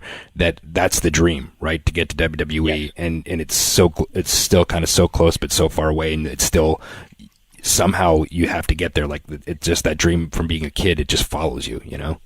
Yeah. It's a reason why I started. And so to me, it's like you started this journey because of this. And, me and Maria have a joke where I always say my career went in every direction except the way I thought it was going to go. You start in one direction, you start with this goal in mind, and then life happens to you and you go in every other direction you didn't expect. But the one thing that stays consistent is that goal, that dream, you know, just because, it wasn't a straight line doesn't mean that, the destination still isn't there. You just kind of went the scenic route to get there. Yeah. Now, a bit of a sidebar and, a little fork in the road here. But so you're a lifelong fan. Growing up, who were the people, like who were the wrestlers that, we all got them. For me, Hogan was the guy that turned me on to it. And then I was like, but Mr. Perfect, Shawn Michaels, Randy Savage, and Bret Hart I'm watching their matches for some reason. And we all got those. So who was it for you? Well, to me, because I would say when I was the biggest fan was like at the P. I think it was like 1998, and so what drew me in completely to wrestling was definitely Steve Austin. Like I just remember watching him and just being like, and not even so much from like the badass point of view, but just from just being completely and utterly entertained by everything he did, you know, just being like, this is, you know, and then just watching his matches. And I've always really enjoyed matches that are more like a fight and he was so much, I mean, you know, when I watch his earlier stuff, it's not the same as his later stuff. And I think, but when I was watching his later stuff in the late 90s and early, I just remember thinking like, he just looks like he's kicking someone's ass. And to me, that's what I love. It looks like a fight. Like he's just out there and these two are going to beat the crap out of each other. And it was just so entertaining to me. And honestly, but the moment that it actually clicked that I said I was going to be a wrestler, it was because of Mick Foley, because I was, the very, very first show I ever went to, was at the Worcester Centrum Center. The first time Mick won the world title. Wow. And and I was in the building when he pinned The Rock, and that reaction, that crowd, like it still gives me goosebumps thinking about it today. Like I've never heard a crowd louder. That was unbelievable. Yeah. And, you know, from the minute Stone Cold came out to the minute he won, I just remember being like, oh, this is what I want to do. That was an insane night. You know, we were backstage for that, and that glass broke, and that place just went bananas. You know, it really. There's certain nights that do stand out, and that's, you know, Mick after all that time and everything like that. That's man, that's great that you were there for that. That's amazing. That was the moment, because that drive home, I remember telling my dad, I was like, oh, I'm going to be a wrestler, and you know, he was like, oh yeah, sure you are, great. All right, get school tomorrow. I was like, okay, good. You know what? But I bet a small part of them, you know, being there and hearing it too, goes, yeah, you know what? I get it, son. You know, otherwise, would he be supportive? But you gotta, if you're a human being, you gotta understand that something special happened there. You know, and it's entertainment and all of those things. Don't get me wrong, and you can't take it too seriously, or you'll just go insane. But there has to be a part of you that just goes, okay, yeah, you know what? I get that. I get it. Yeah, that reaction, that was a you moment. know. Yeah, if you can elicit that kind of emotion from someone in entertainment, then you're doing something correctly, because that means people can forget about their everyday concerns, even if it's just for 2 hours. Right, and you know, not for nothing, but to this day, the one wrestler my dad always asks me about is Mick Foley. So really? There clearly was, you know, he'll always be like, oh, what's Mankind doing? Or Mick Foley, what's he doing? And I'd be like, oh, you know, and so he still asks about him. So clearly something stood out that night to him too. Yeah, for sure. You know what, too, that I just dawned on me, but Mick is kind of, and I don't know if, I'm sure other people have made this connection, but Mick is kind of like the 90s Dusty Rhodes. Yes. If you think about it, where like everybody can just relate, because sure, he's a big man and all of those things, and he has charisma, but you wouldn't assume, looking at him, you wouldn't go, okay, world champion, but for whatever reason, they have that connection to people, and people can relate to them. And I know Tommy Dreamer would agree, because he has that connection. Like Tommy and I would travel together, and people wouldn't come up to me. They'd go, hey, can we talk to Edge? And he'd be like, why are you asking me? But people feel like they can relate to Tommy, you know, and just like I feel like Mick has that same connection, just like Dusty did. Interesting. Yeah, he has the very much like, oh, I want to hang out, or I'm not so afraid to, you know. It's almost like he reminds you of their dad. Like, oh, you're nice, and I can talk to you for a little bit. Yeah. Huh. So Mick, Steve Austin, that's your era of guy, and then, but you don't wrestle anything like that. No, I don't, which is weird, because, you know, I as much as they got me into it, I think honestly it was more who I started to watch and follow once I got into the wrestling business. Yeah. And not for nothing, not because I'm on you guys' podcast, but you two were huge in people that I watched and followed, and who I thoroughly try to not emulate, but when I would watch Edge, your matches, or Chris, like you guys, to me, I was like, you know what? I think that's more how I fit. That's more my mold. And to me, that the way you guys worked, not kind of going off topic here, but a lot of what me and Matt Taven did as the Kingdom, we honestly wanted to base off of what you two did when you guys were doing the Reek of Awesomeness kind of. We wanted to be that fun, kind of goofy, but slimy type of heel. And so much of what you guys did, we were like, that's the kind of vibe that we want, because like we were like, at that time, no one in Ring of Honor was really doing it. And me and Taven, we're best friends, so we're like, this could actually work. And so we tried to really give that vibe that you guys had. And not for nothing, but probably who my style is so similar to was Steve Bradley. He was, to this day, the person who probably had the biggest impact on my wrestling career. And guys who knew him always tell, like, oh, they're like, oh, you move like Steve, you talk like Steve. Like, so it's he wrestling with him, training with him. When I was 18 or 19 years old and I first met him, I was in awe and blown away. So I was just like, he was like a role model, and I was just in awe, like, oh God, I want to be just like this guy. So, he was the person who I just tried to pretty much copy. I stole all his stuff. Well, I appreciate you saying those things about us as well. It's really nice. That's cool to hear. But it's funny, when you get in and you almost kind of like, you're still watching as a fan, but almost more as a student too, right? When you break in, so I think that most people, I know I did, and I think Adam was the same way, where you kind of watch tape or footage on, 4, 5, 6 certain guys that kind of you feel like you move the same way or might have the same body type or whatever it is, and you kind of take pieces of what they do and kind of put a spin on them and make them your own, and that's how you develop a style, I think. Yeah, no, and it's like, it's always that question where people ask me, they're like, well, who's your favorite wrestler growing up? And then, who had the biggest impact, or when and it's like, it's two different questions to me, because it's like the people I loved growing up, but then there's the people that I watched. And Maria will tell you, because she's sick of seeing it to this day. I've seen the match, like Edge. I've watched you and Mick Foley's match from WrestleMania 6 million times. She's like, enough already, okay?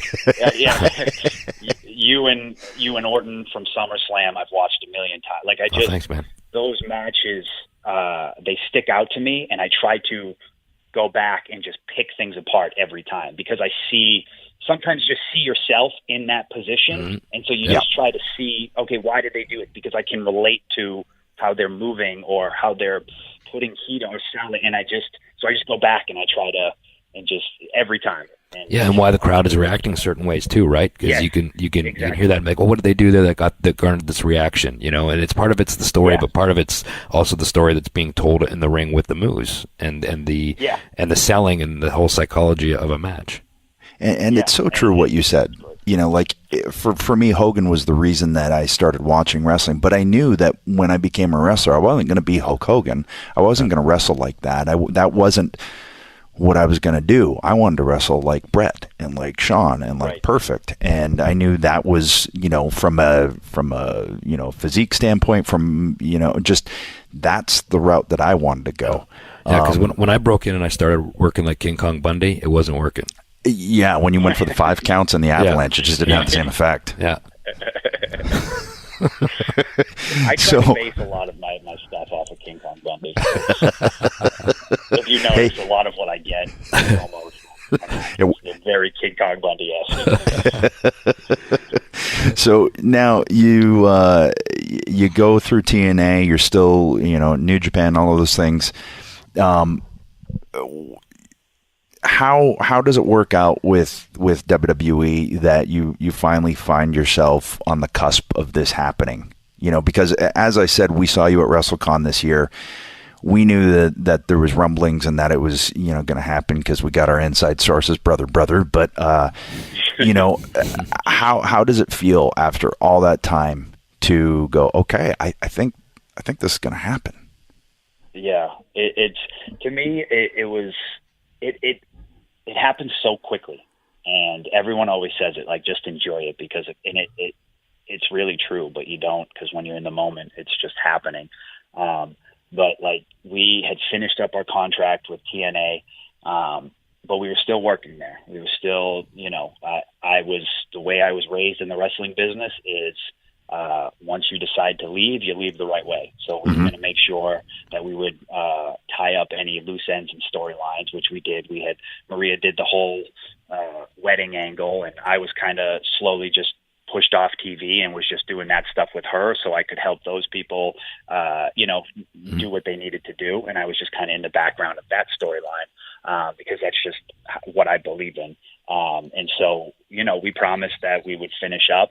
And at that point, we were in between contracts. TNA had offered us to stay, and they were offering us a pretty good amount of money. And then at that point, I was like, I don't know if I want to stay. I don't know what I want to do. I was like, because I'm in that weird position where I want to take care of my life and my family, but there's still that itch. So, you know, I actually reached out to Paul Heyman, and he actually, you know, was like, yeah, I think you should reach out to Triple H and talk to him and see what he says. And so I did. I sent him an email and asked him what was, you know, just said, you know, I'm done with TNA and this and that and blah, blah, blah.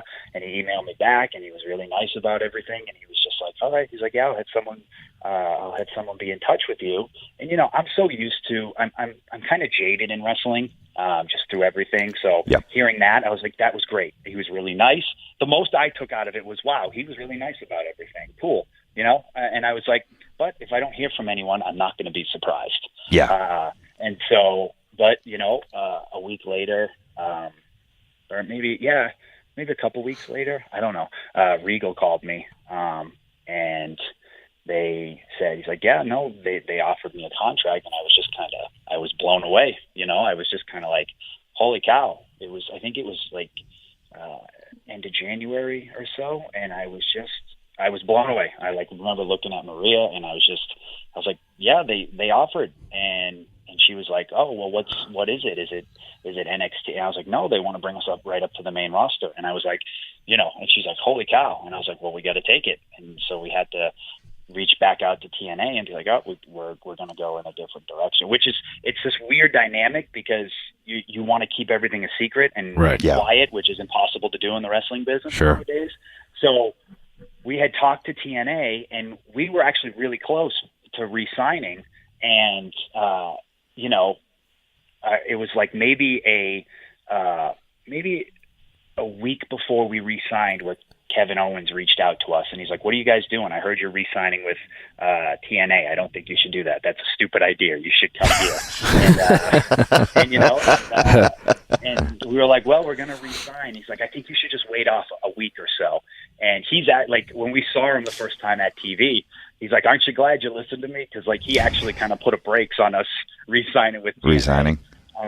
And so, and we waited, and that's when Regal had called. So we then had to reach out to TNA and just be like, personal reasons, we're not going to re-sign. Because if you say something to them, oh, it's WWE, then it's going to get out there and everything, you know, because what do they care at that point? And you can't blame them. But, you know, so we were just like, yeah, it's just personal reasons, and we got to do other things, and maybe we'll take a break from wrestling for a little while, or whatever you can think of at that point.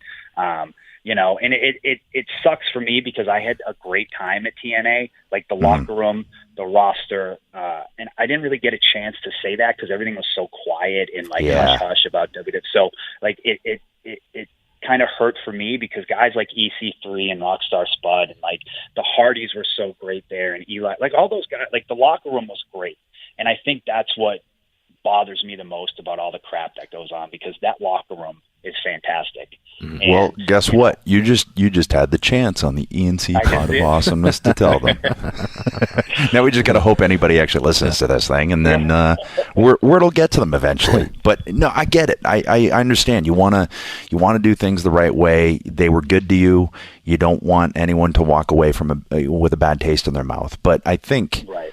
Truly explaining it on this, that's cool that you have now an outlet to be able to tell everybody. So there you go. Yeah, no, it's such a weird industry because like you need to do things the right way, but you also have to keep things quiet, so you can't do things the right. So it's like this weird dynamic of trying to be professional for one company and trying to be professional for another company, and how do you mix the two together? Right. Yeah. Yeah, but.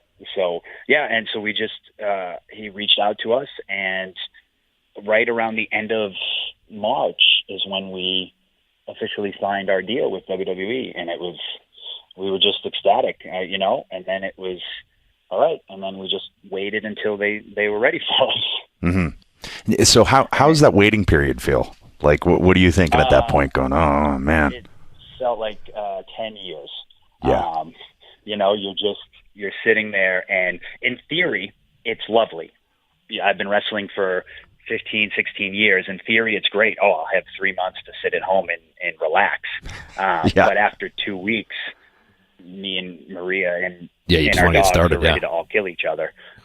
Yeah. So it's like, I need to, it's in your blood. You're born to just move and go and be on the road and wrestle. So it's just like, those 2 weeks were great, and we got to see family and go on a mini vacation. And now, okay, I can only, watch CNN or The Walking Dead so much on repeat. Yeah. Okay. But also, in your case, you've been waiting so long and wondering if this opportunity was going to come.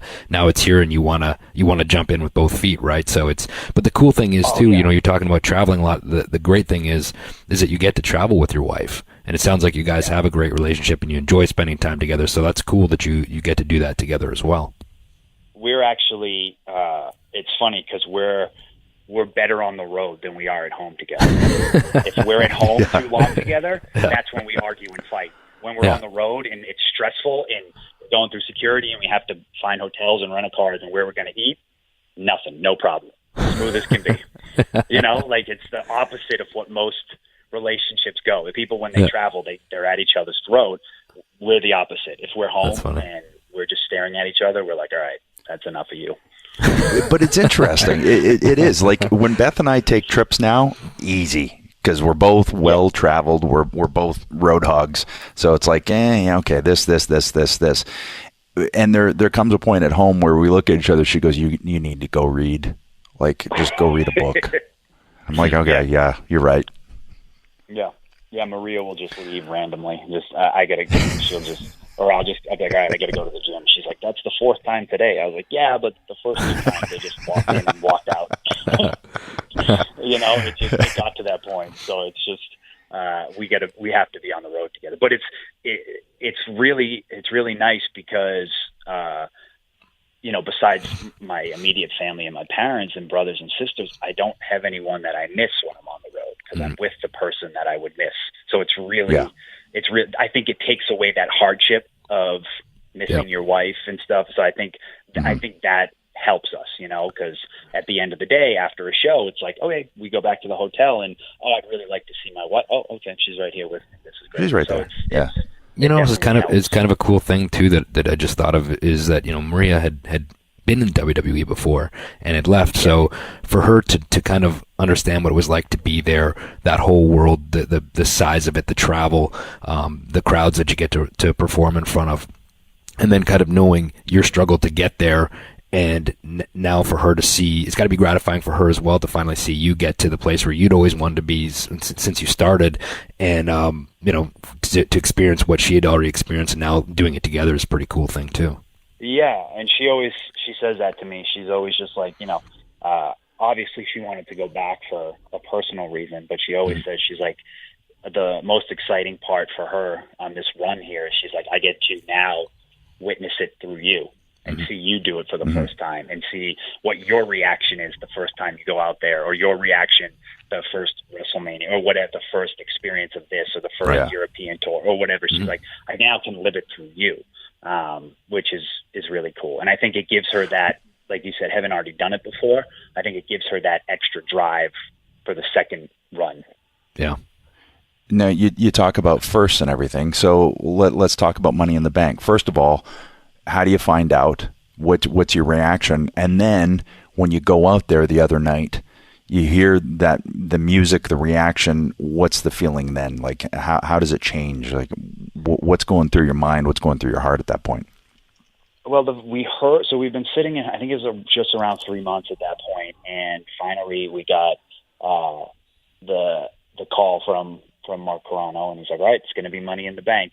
And then and I'm just like, oh, wow. Then it's really happening. You know, you signed, you're there, but you don't really know you're there because you haven't done anything. You've gone and gotten physicals and done all the stuff you need to do, but it's not really there, you know? And then you're like, oh, okay, it's there, but it was still a week away. So you're just like, and then as it inches closer, you're just like, oh, okay, this is really happening. And then, you're watching TV or you're going through the social media and you're seeing like the advertisements for it. And you're like, oh, that's where I'm going to be. Oh, crap. It's this whole, like, okay, it's getting real. This isn't just, you're going to on a poster at, in the middle of nowhere. This is the paper. So it just, but to me, I feel like, it wasn't ever got to the point of nervousness, but the closer we got, I got more and more excited.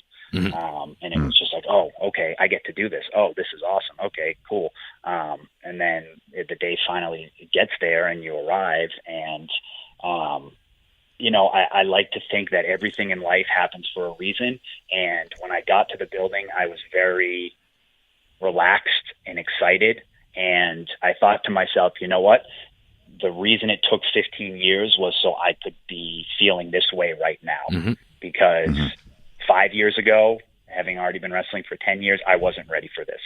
And so I truly believe that it's just like you build up and build up for that moment right there and getting to that building because I had been to, as an extra and, it's nerve wracking. You're walking on eggshells. You don't want to make anyone angry. You just want to be there, but not be seen. And this time I was like, all right, I'm here, but I'm confident in who I am because I have this guy who said so, this guy who said so.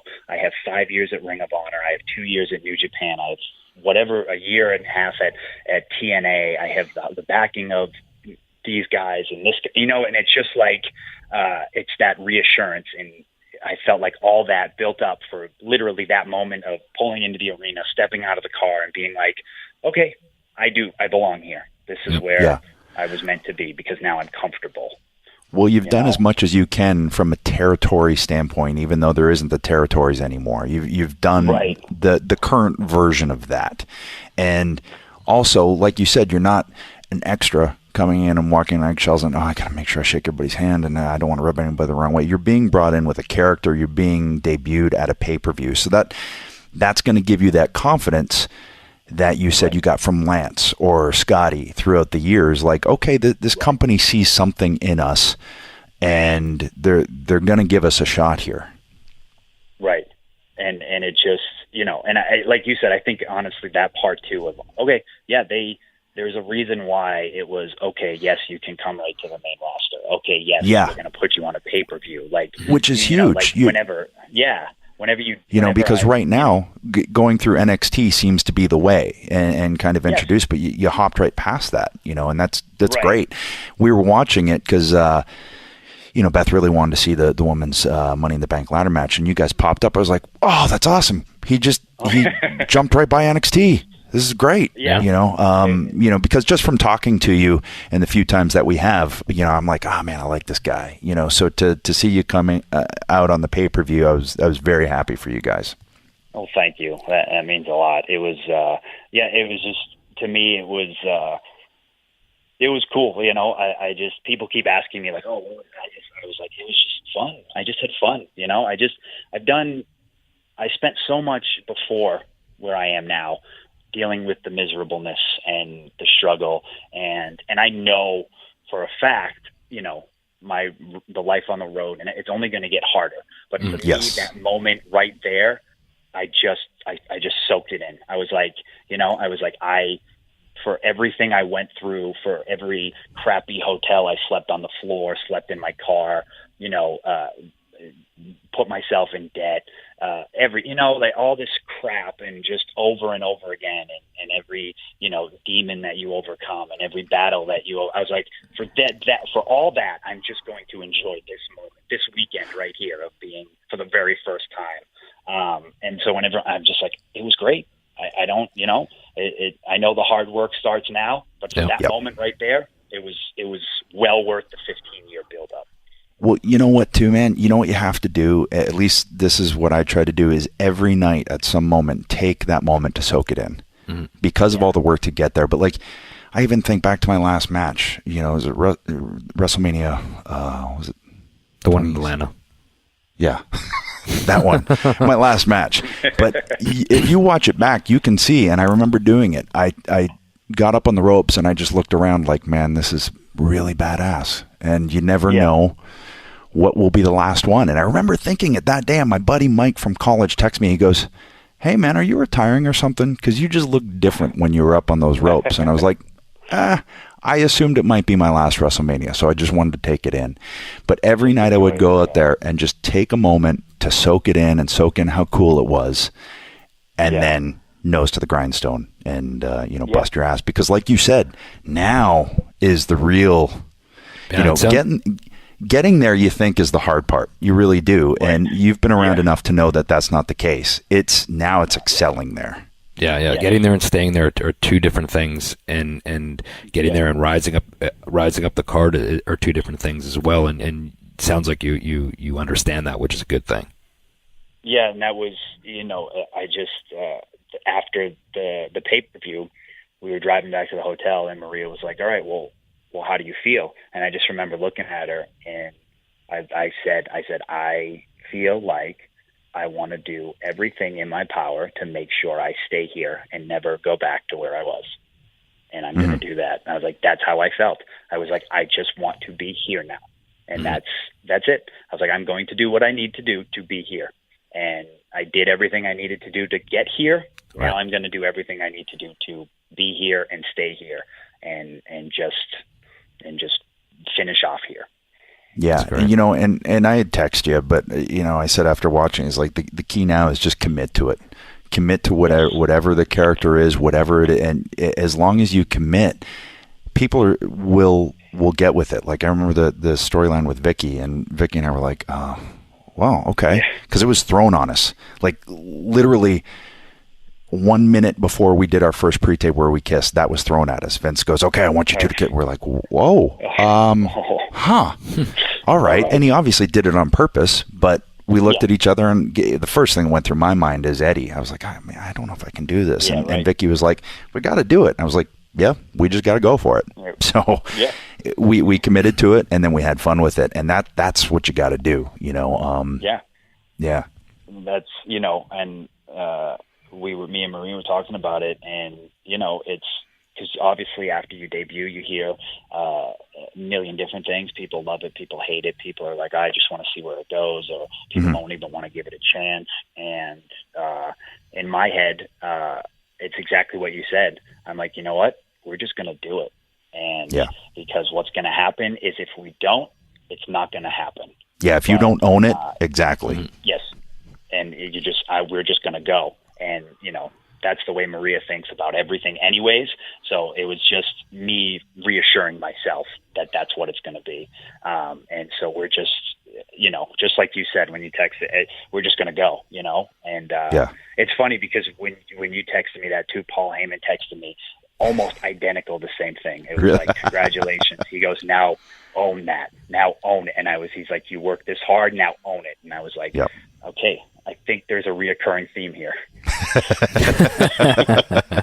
Well, the cool thing too that's a lot of years in the business. Yeah. Well, the cool thing is too, match wise, and we've talked about this on the podcast plenty of times as well, is getting fresh matchups that people haven't seen before. And there really is a lot of guys that you haven't even come across yet in the ring in WWE. So there's going to be some real fresh matches there for you as well.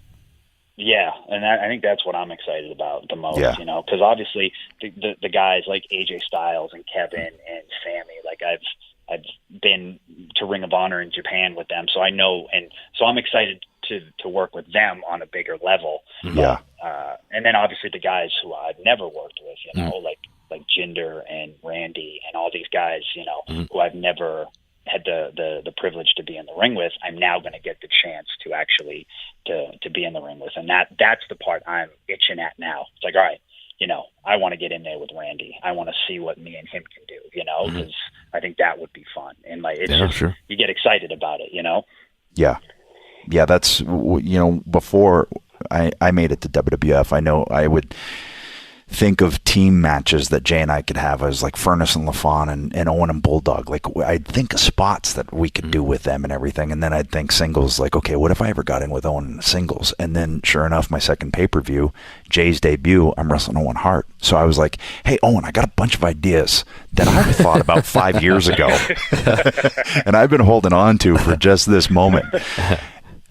So that's got to be exciting, man. I'm happy for you. It's long time coming, and we've kept you like a long time. And this is your day off, and you got to fly home from your other home because. But I feel like since you would belt out the first stanza of my theme music in some of your matches, I feel like I should take an attempt at your new music because it's getting a lot of buzz. Please do. Yeah, so it sure is. We're known to sing on this song and or on this podcast. So I'm gonna make a stab. I've only heard it a couple of times, and it's gonna be bad. So I'm just throw it out there. This is the greatest love I've ever known. I'm burning in love. I think that's how it goes, right? I think so. Yeah. How about that, everybody? We're going to have to record that over what's going now, kind of like sensational shit. Right? With Exactly. Yeah. If Sean can sing his, I can sing your theme music, and you come out to my velvety tones for the next 20 years. I'm for it. Well, man, it's been a blast having you on. We probably could have talked another 2 hours. But thank you so much. Yeah, congrats on everything and finally making it to where you've always wanted to be and onward and upward for you, man. Looking forward to watching and seeing what you do from here on out. You and Rock 'em Dead. Thank you, guys. I appreciate that a lot. And Maria's waving at me. She says hi to you guys. Hello. Hi back. But no, thank you, guys. It honestly, like I said, I try to stay humble, and just hearing that, it truly does. It means the world to me. To me, sometimes getting that appreciation from your peers means more than any other accolades. So thank you. Well, stay humble, stay hungry, and have fun. Thank you. Appreciate it. Well, it was good to talk to Mike. I'm glad that he's doing well. It was cool to hear his journey to where he's at now. I mean, he's earned it, and he worked hard. Yeah, I think it'll give people a new appreciation if they didn't know his story. That it's not just some guy that popped up on the radar in the last 2 or 3 years. He's been busting his chops for well over a decade, and plying his trade and getting good and getting prepared for this next huge chapter of his career. And I'm looking forward to watching it. I really hope he kicks ass and does well, because you can tell, like he said, he's a humble but hungry guy, and it's always nice to see a guy like that succeed. It's good to stay humble, but like you said, almost have a confidence about you and it sounded like he had that, like this is the right time for him to be there. That everything came together at the right time for him, and he knows now this is where he was meant to be, and this is where he should be at this point in time, and he's ready for this challenge. So, good for him, and look forward to watching him and seeing what he does from here. Amen. And you know what, Jay? I'm pretty sure that he likes me better than you. No friggin' way. So that automatically gives him bonus points for me. I think I got the gist that he liked me better. Because he said Christian. Is that the gist with anybody, Bird? Yeah, I think so. I mean, people that like me say they like me a lot. When 98.9% of the people asked, surveyed, say they like me better than you. Yeah, 4 to 5 dentists say they like me. Agree. They all agree. So that was a chock full show today. We should probably just shut up now and cut it down, Mike. Shut her down, Mike. And talk to these fine hosers next week. Yeah, we're out. See you.